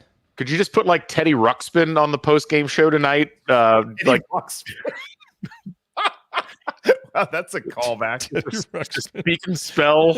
You know, wow, 9-point lead now. I mean, Great. Are we going to CJ? Are we going to score again in this game? Are we going to score 50 this game? Like CJ Gunn taking a 25-footer. That was what was needed there. No rebound. And the guys on the bench look completely zoned out. I mean, I'm completely zoned out. I can't imagine how they feel. I will tell you this. I don't know if you guys saw the video after the Ohio State game when Coach Woodson came in to give the game balls, and he gave them to Malik and CJ, I think, or X and CJ. That did not look like a winning locker room. It looked like just kind of a spent, relieved locker room that had won. Straight down Broadway. Sorry. But you just didn't see the joy that a lot of times you've seen, like where Woodson comes in dancing and the guys are up giving each. It was just weird. It was weird for a post-game victory locker room to look like that. Now, it was only a 20-second snippet, so maybe the stuff was going on at other times. Jared, as kind of a weird red flag for me. Football podcast, I will say that we know the correct way to do locker room celebrations includes snapping and whistling and singing the theme song. So I'll just say, like, it's a lot more snapping. It is. So let's do a statistical reset for those who have. Just to stop this sucks. We're losing by 9. No. I think Scott, you know my philosophy on life. If it sucks, we need to know exactly how much it sucks. Okay, so Indiana is now being doubled up on offensive rebounds, 16-8 in this game. Indiana is 3 for 14 from 3. Rutgers is 5 for 18. Indiana's 3 for 12 from the free throw line, which I'd like to note is the entire margin that they face right now against Rutgers. They're down by 9. 3 for 12. 3 for 12. Let's see what else. Indiana's committed 16 turnovers in the game overall. It's not ideal. Rutgers is at a 91% win probability. All right. Yeah. I found the most depressing stat. We have one player who is a positive in plus minus. Guess who it is? Xavier Johnson. Xavier Johnson plus 1. Well, he tried to make a Wolfwork -2, so oh man. Anyway, we do appreciate you folks sticking around with this. Yeah. This is our largest crowd ever for one of these. I'm guessing it's not all because of Peacock. No, this is great, man. I would just be stewing in my living room, like throwing things and angry. Yeah, but here I'm with you guys. It's pretty bad. I would like to ask everybody to settle down just a little bit in the comments. We're getting a little spicy with each other. There's clearly some problems here, but let's not go overboard. And the other thing that this is going but to those comments, I'll just say this also hurts the Assembly Hall crowd effect. Like when people start getting funky, I mean, no, I'm just saying, like, and as we kind of look at the rest of this season, I don't want to get too far ahead of ourselves, but like we kind of look at like, well, at least we can be good at home. Like we're going to struggle on the road. Maybe we can pick up some road games. Like if this holds the way it does, that Minnesota game, like you're not going to have the same kind of crowd at Assembly Hall, especially for the Purdue game. Like it's just that's what also worries me. Is this Purdue will be okay. Purdue will be fine. Minnesota already go to the I being at IU, I can go to the IU classifieds. There's a lot of student tickets in GA on sale for that Minnesota game right now. So if anybody's got a leftover student ID and you want to get in for cheap, you got some options available at this point. Here we go. That's a big steal by CJ. Okay, let's get back into this game here. Under 8 minutes, 9-point game. Oh, wow, you're way This ahead. could be the last gasp of the season. You're way ahead of us, Jared. So am I? Nice steal by CJ. That's Hit it, nice. CJ. Oh boy. Okay. Jared's way ahead. Jared, do we make the tournament? No. Jared, do we get a portal guard? All right. Malik having to go 1-on-3. CJ 3 airball. Wow. That's the third airball I've seen tonight. It's hard to airball over the rim on the baseline. We've done it thrice. Yeah. Okay. Oh, and they drive right down the middle. 10-0 run. Yeah. Indiana gets so distended in these periods just defensively. When was the last time we scored? I know Jared asked that like 2 minutes ago. Indiana's on a 4-minute and 50-second scoring drought, I think it is. Or sorry, 4 minutes and 15 seconds. I mean, Rutgers is only scoring 0.86 points per possession. Yeah. Now Rutgers, and now is when we start doing the subs, and like now we have a lineup where like I don't know who scores now. Yeah. Oh man, well, this is there's just no fight. That's There's kind of what I was trying to say earlier. It's like there's an acquiescence. There is an acceptance that the game has gotten away from them, and we've seen it multiple times, and that goes on the players and the coaching staff both. Like that's not. Oh my God. That's not one that I think you can pin. That's pinned equally, and I don't think you need to say, well, you got to blame one or the other. That's an attitude and culture problem. Hey, they missed a 3. That's good. Oh my God. Yeah. Now we're just getting punked. Scott just saw the Anthony Walker pass. Wow. Yeah. Okay, let's just stop running down the floor. Yeah, 51-38. And it's like the ground has swallowed Indiana up here. And a double dribble on Walker. Man. So, all right, here. I hate to do this. The lowest point output a team has had against Rutgers this year was Boston. They had 45 points. Wow. We've got to beat that. I mean, dude, Princeton beat them and put up 68. So the last time, almost beat them. The last time Indiana scored under 50 points for a game, anybody want to guess when it was? Yes, it was the 48-46 Purdue game. No, it was last year at Rutgers when Indiana. Oh, that's right, 49. Yeah. That's right. Yeah. Well, good. Yeah. So good. Let's do it again. Yeah. Is there a way we could call in a favor and have Rutgers like de-added from the Big Ten? It really hasn't gone well for Indiana over the course. I keep saying like, well, this is temporary. Maybe it's not temporary. No, I'm worried if we start de-adding, then we're going to get like, hey, we de-added. Yeah. Good news, bad news, IU. Yeah. We it could quickly go south. Fair point. Another foul on Galloway. I'll give the refs credit. The last 2 games, they've let him play. Not a lot of foul issues. I mean, guys, we're talking about the players, the coach. We also need to look at ourselves. Like Galen, you and I have now done 2 of these live shows. Like they haven't gone, well, maybe it's I've done 3. And the first one, I'll note, Indiana was down darn near 20 points to Morehead State and needed a furious comeback to win. So maybe it's all of us. I should probably not do these anymore. I mean, to be fair, like ever since we started the podcast, things haven't gone great. Like since Assembly Call, we should all just shut it down. Like just seriously. An air ball by Rutgers. Mbako. That's nice. You're way ahead of us again, Jared. So. How'd you get? We were on pace. Again, it's the. I don't know, man. You got to pause and hold on. Oh, Mbako. You're still ahead of me. Yeah, there's a cascading effect. I see it. Scott sees it. There we go. See, we scored 3 times. It's more Great. fun this way for everybody. Yeah. We Oh no. scored 3 What's wrong with Malik? All right, we broke 40. Ow. That's good. Ooh, Malik got popped in his ear. Ugh. They're not going to call him for hitting someone else in the nuts, are they? Oh, Oof. that's painful. Yeah, it's not ideal. All right, so Indiana 3 of 16 from 3 tonight. They've hit as many threes as they've hit free throws in this game. Wow. Yeah. This is also in their 2 road games, or the 2 most recent road games. Indiana had 19 turnovers at Nebraska. They've got 18 turnovers so far tonight in this game. McKenzie. Oh yeah. my God. I mean, these shots are just bricks. Yeah. What the heck happened? Well, they're so tight. Yeah. And I don't have a good answer as to why, other than we've seen this so many times. It's just kind of expected. Yeah, that would have been an air ball for, for the backboard.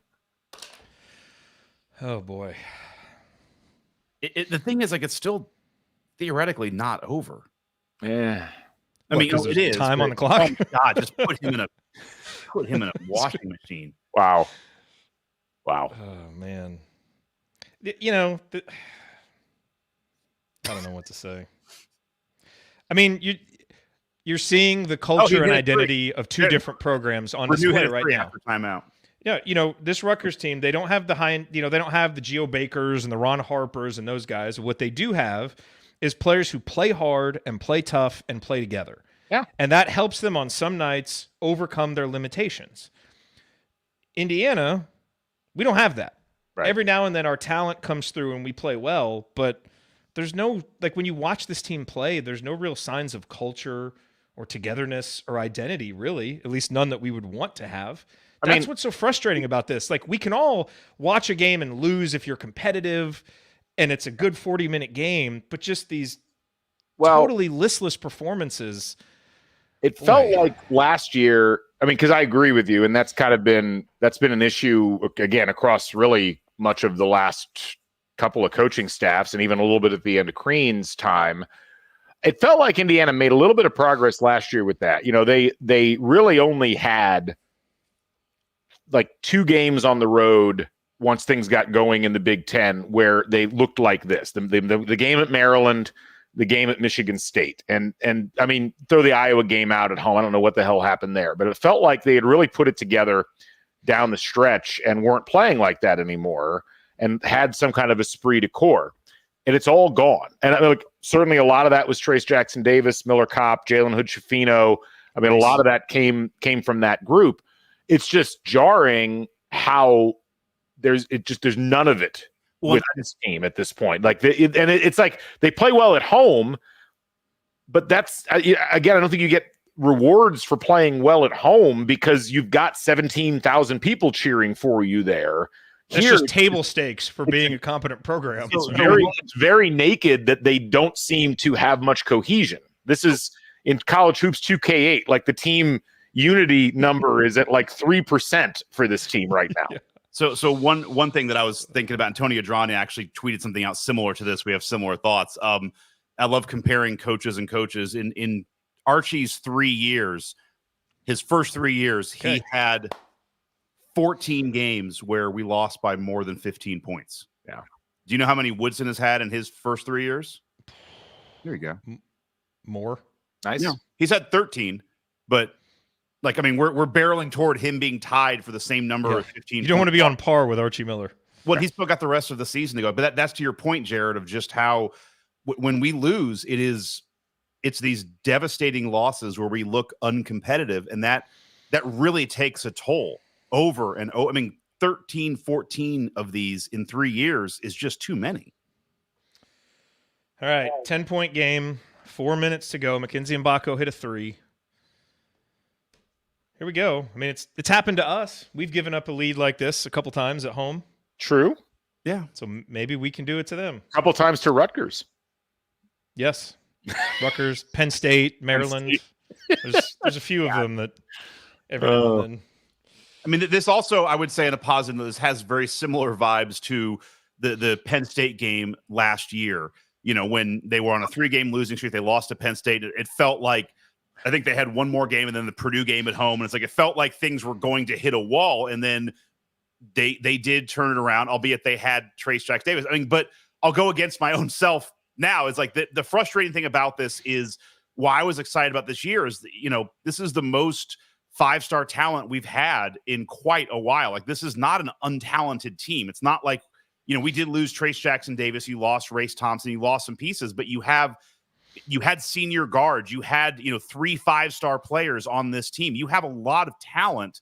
It's kind of just hard to see why we took such a drop. I don't think it's hard to see it. There's not much heart with this team. You know, I've got a friend of mine who's texting me, and it's like no heart, no defensive intensity, just completely lackadaisical. And you feel that even in some of the wins that they've had, and certainly in all of those games where the metrics got junked because Indiana looked, you know, terrible and didn't win by the amounts that the numbers said they were supposed to.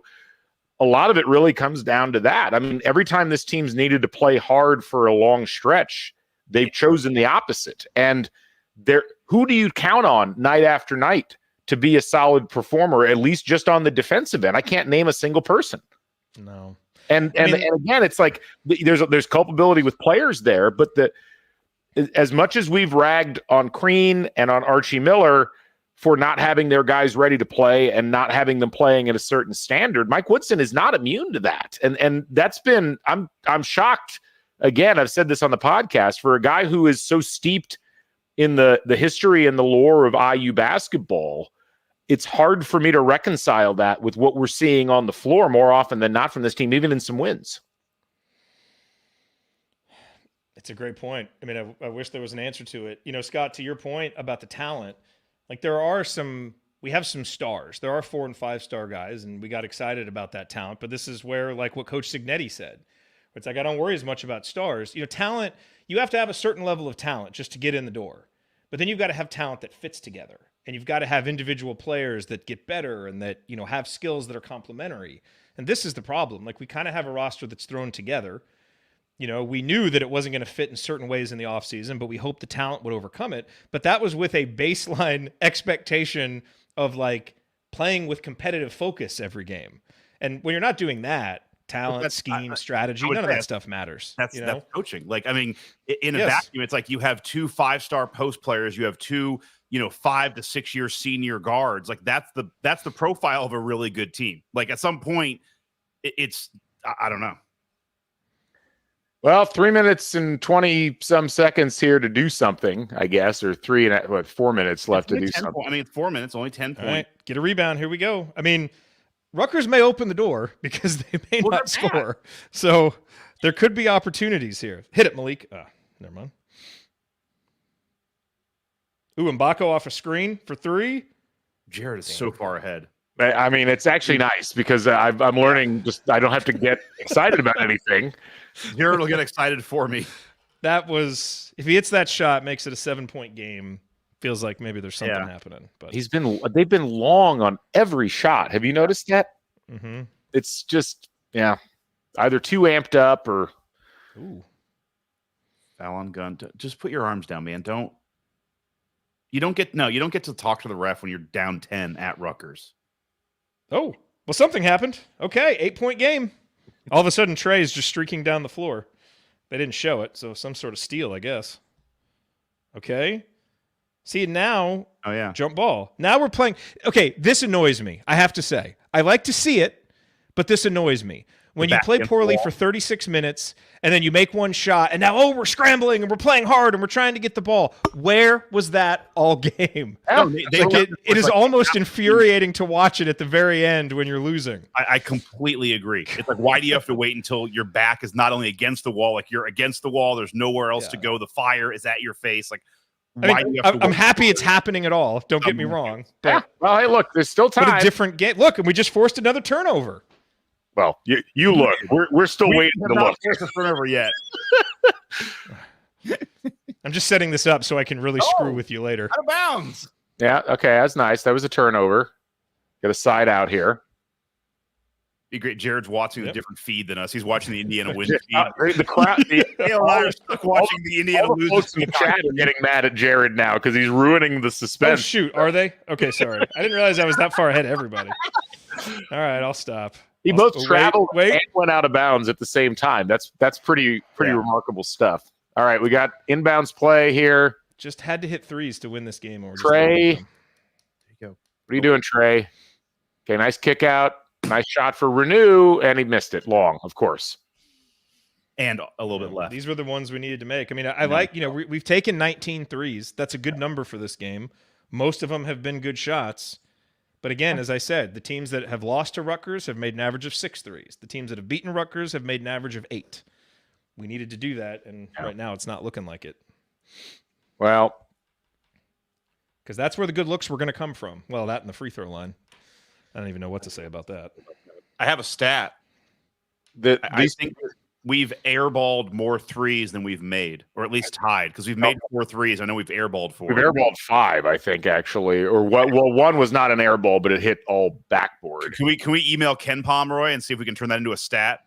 I don't think so. I would like to note there's been 112 shots taken in this game, and 40 of them have been made, if you combine the two team statistics. What an affront to basketball. Wow. Oh, geez. Offensive rebound by Rutgers. Great. It's, again, though, it goes back to what you said. There's just a fundamental... I don't understand why it appears everybody else has been able to consistently out-hustle this team at points where it matters. It's a problem that is multifaceted, certainly. Come on, Ware. Okay. All right. Go. I mean, All right. Let's go. This is find a way to win. Yes. We won't say anything about how bad this was. Just find a way somehow here at the end. Get a stop. Make Ryan have no rant. Yeah. Win this game. We will cut Ryan's mic for the whole post-game show. That's as good of an incentive as I can think. Woodson, the post game, guys were not really fired up, but then they heard about Ryan's mic getting cut. I mean, come on, dude. The thing that I'll say, I will hit this more as the season goes on, probably. Yes. But it's like the concerning thing about all the things we're talking about, like the listlessness, is like normally in year 3, if you're going to be going in the right direction, you're going there. And like this is, if you have all the right pieces in place. Okay. By the way, what you put up there from Bob was right. Sometimes we need to speed the pace up. All right. If you know that your team is like naturally low energy, I mean, you're running 10 deep in some cases. Like, just go. Like, if you're going to sub that much, make it worth your while. That was a nice block by Rutgers. Jeez, dang. That was a really good job of doing that without fouling. We're done. Zach. And I don't like that shot by Mbako. I know he got close, but it's a 6-point game. You've got maybe 3 or 4 possessions left. I think you can get a better shot than that. Yeah, I'm kind of with you, but you're driving. Like, is he gonna kick out? Yeah, but you're against one of the best shot blockers in the country. What are you doing? There's just such a low probability of that play working. Why would you grab the guy from behind? What on earth was he doing? That an intentional foul? No way. Yeah, watch the replay. Yeah, he grabbed him with 2 hands. I mean, what? I mean, it wasn't that egregious, but it's. I'm with kids. You can't grab somebody with 2 hands. I mean, no, I know. I don't know what he was doing. Oh my God! And by the way, if you're Woodson, like pull him. Like just be like, that's not. Wow. Yeah, I mean, see, that's not. I wouldn't pull him there. That's a low IQ play. It's not a low effort play. I would talk to him and educate him. But I would do something. I mean, your only chance to win is if you hit some threes. There were 5 seconds on the shot clock. No, it's a horribly dumb play. Don't get me wrong. There you go, Trey. doing something. Like I'm okay pulling a freshman if he's just not giving you effort, but if he's making mental mistakes, I don't know, man. I know we're all just circling the drain. This feels like, it's I gotta call timeout. So there's not 56-48, Rutgers leading. Indiana now 5 for 20 from 3. Rutgers 5 for 21. I want to go back to Jared's future. So Jared, in the New Hampshire primary, like let's talk about that. Like how does the voting go? No, you forgot Jared paused. He's no longer 3 weeks in the future. Oh, Jared, I did pause to try and get with everybody else. While we've got a minute here, Indiana's next 4 games. They play Minnesota at home on Friday, which, man, that just has trap game written all over it. I mean, low energy on a Friday evening after coming off of this effort. Half student section. Then they have Purdue on Tuesday. They have to travel to Wisconsin next Friday. And then they have to travel to Illinois 8 days afterwards. And then 3 days later, you take on an Iowa team at home. Yeah. Galen, I enjoy some of the predictable rhythms that we see in the chat on games like this. Like early on, it was a lot of talk about Woodson and his struggles. Then you get the inevitable talk about missing Crean, and boy, if we'd only kept Crean. And now I've been waiting for it. Should have hired Alford. That one just went in the chat. So we're really hitting all the key points here that happened. Has there been we shouldn't have fired Sampson? Because that's also another. Yeah, I mean that usually comes in later. Pretty much all of the greatest hits have been played in the chat tonight. I got to say, I love you all in the chat. I've been, in one form or another, engaging in online IU discourse since like 1996. I've seen all of it at this point.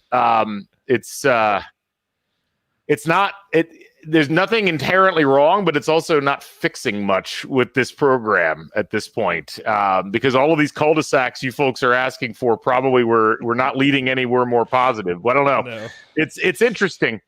Thank you. Someone just threw in a should have kept Dockich and bring back Mike Davis. Here we go. I love it. Yeah. Couldn't have let Craig Hartman get away in 1996. I mean, bring Lou Watson back. Right. Come on. Lou was forced out. Okay. Yeah. All right. Can we do it? Get it to CJ. Well, are you sure about that? Well, yeah. I mean, you had to take it. You missed it. Gun's 1 for 4 for 3. Renew's 0 for 2. Mbako's 3 for 8. Galloway's 0 for 3. Galloway's 3 for 11 from the field and 0 for 2 from the free throw line tonight. And I guess, Scott, this is my point on the leadership thing. With Trey, it's like this is the game, like he did against Kansas. To his credit, that was the kind of leadership that you need. And I mean, from him tonight, you just need. I mean, he's got 6 points. If he can give you 13, 14 points. Right, which doesn't seem like too much to ask. You're right in the game, But Trey, I just think, the consistency of his skill level and mentality just isn't quite up to that. It's unfortunate. I agree. I also think programs can build leaders. You also have to recruit leaders, though. I mean, it's a discussion, a long discussion for. I mean, it's year 3 and the portal exists. I don't think that. I mean, if you spy, this is the thing. If you spied a leadership vacuum on the team, you have to fix it. If you didn't spy a leadership vacuum on the team, we got other much bigger problems. Okay, and I think that's why they brought in Anthony Walker. I think that was part of it. Anthony Walker was he was a bench player for Miami. I know. I'm not saying he answered the question. That's not a leadership. That's not filling a leadership vacuum. No, but I think that's why they brought him in. Give us experience, someone who's been there before. Now he was redundant with 2 of the other players on the roster. You needed to get that from a backcourt player who was going to play regularly. Right. So the thought was okay. It's just you needed it from a different position. Yeah, but to be fair, even McKenzie's missing free throws. This has just completely gone off the rails. Yeah, he's 2-5 from the line. 2 5-stars in the portal. There does come a point too. It's like you can't just get everything you want in the portal. You have to grow some things yourself. Like you have to have a program in year 3 where you can take somebody and make them a step better. But here's the thing, and I don't disagree with those, but this team has disintegrated mentally in this game. and they disintegrated mentally in the Nebraska game. They disintegrated mentally in the Auburn game. They disintegrated mentally in the UConn game. Like there is a much more basic problem with the way that this team approaches hard games. That is, yes, you need leadership, but there's a cultural and preparation aspect to this that is, I mean, Rutgers is one of their last 8. They haven't hit a field goal in 4 minutes, and Indiana's still going to lose this game because Indiana's been no better offensively during this stretch. I mean, it's been there for the taking. Why can't Indiana handle these sorts of situations? Well, Galen, we just had a mic drop in the chat mob, which is Luke Brown is actually getting buckets for Stetson. We could use a guy like that. We've now hit all the spaces on the bingo board. So well done. I love the commenters. It's tremendous. So okay, a nice little drive by Trey. Yeah. I mean, it's great. I dream of a world where one day steal. we can do a live show of a game we win. It just I've done one. Maybe it's just because I was doing it by myself, Scott. Yeah. I mean, fair enough. I got no retort to that. Big Ten game. Well, yeah, as Brian noted, important. We broke 50 in this game, so that's nice. Yeah. Yeah, and yeah.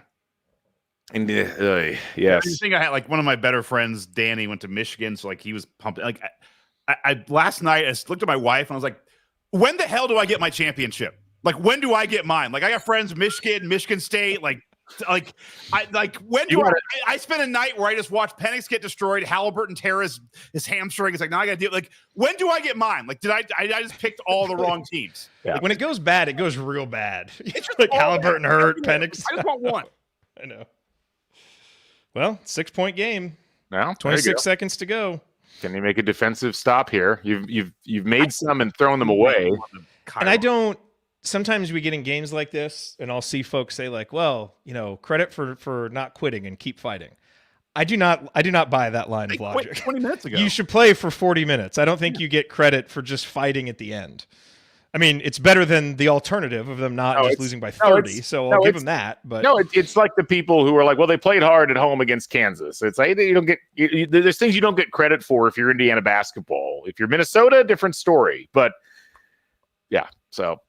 Is that one of the metrics to get off the bubble, playing hard at home? Right. Yes. Our net rating sucks, but dude, we played so hard at home. We should be careful with the Minnesota slander until that game is over, by the way. Yeah. Careful of all slander. Trying all to slander. Speak it out of existence. All right. Because, dude, Jared speaks from the future. Remember, Jared? That's true. Timeline. That's right. Jared's standing at the time gates and Dear, are you going straight into assembly call from this? They're hosting assembly call. Yeah, I don't Jared Lord, like that'd be 6 hours of just like. I mean, I may pop on just to provide moral support. I guess I don't know, but I had to talk about it for 2 hours. They only have to talk about it. I think you take your time. Rutgers, by the way, has not hit a field goal in 4 minutes and 23 seconds. Jeez, and Indiana down 8. Down 8.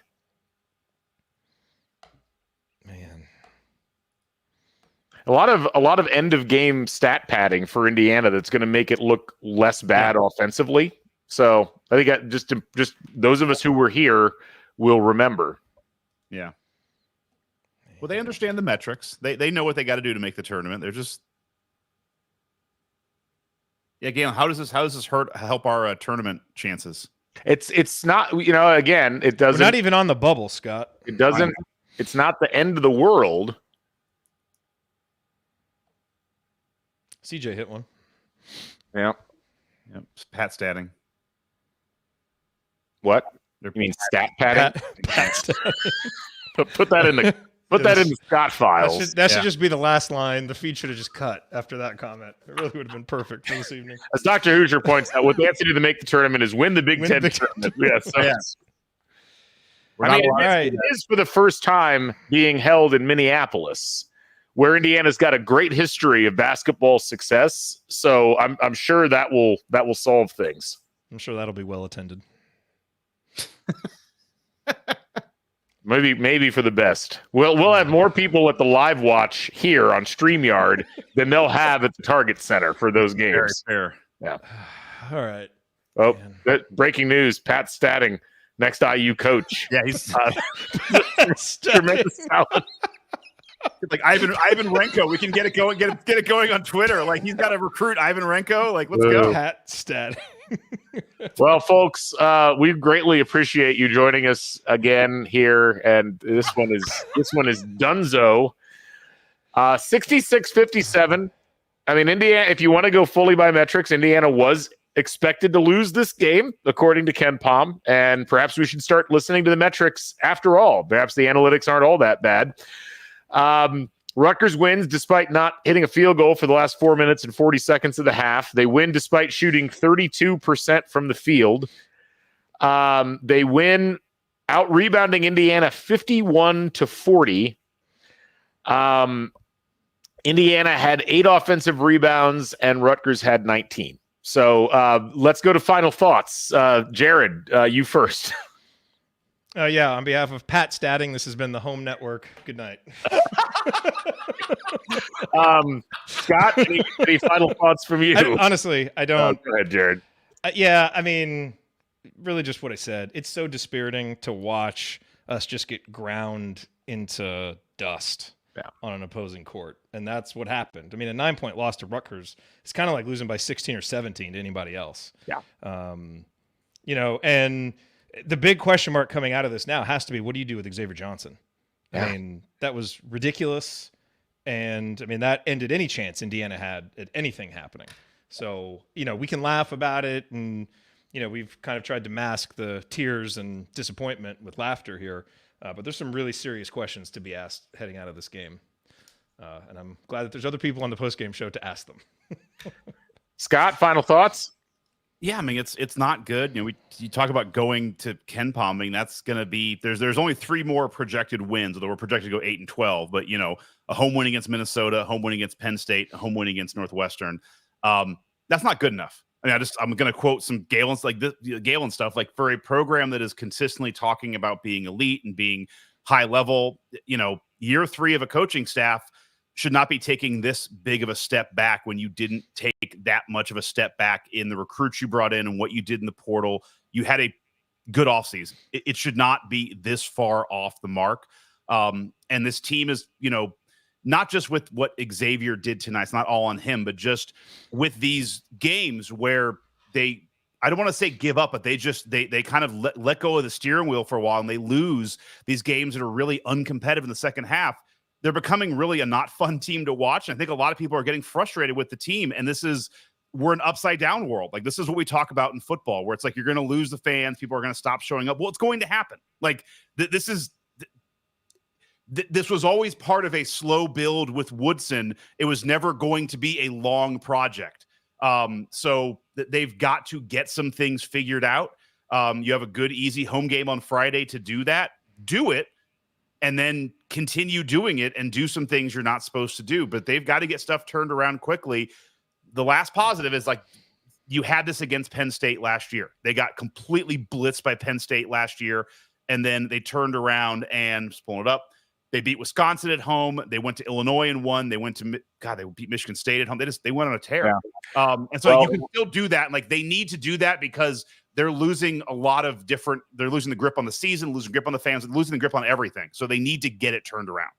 That was also when Trace Jackson Davis was putting up stat lines that only Tim Duncan and Shaquille O'Neal had done. And Jalen Hood-Schifino was running the offense as the lead guy. I know. You're right.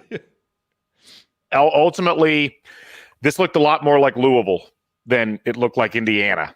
And where Louisville's at right now, that's a really bad indictment. And look, ultimately,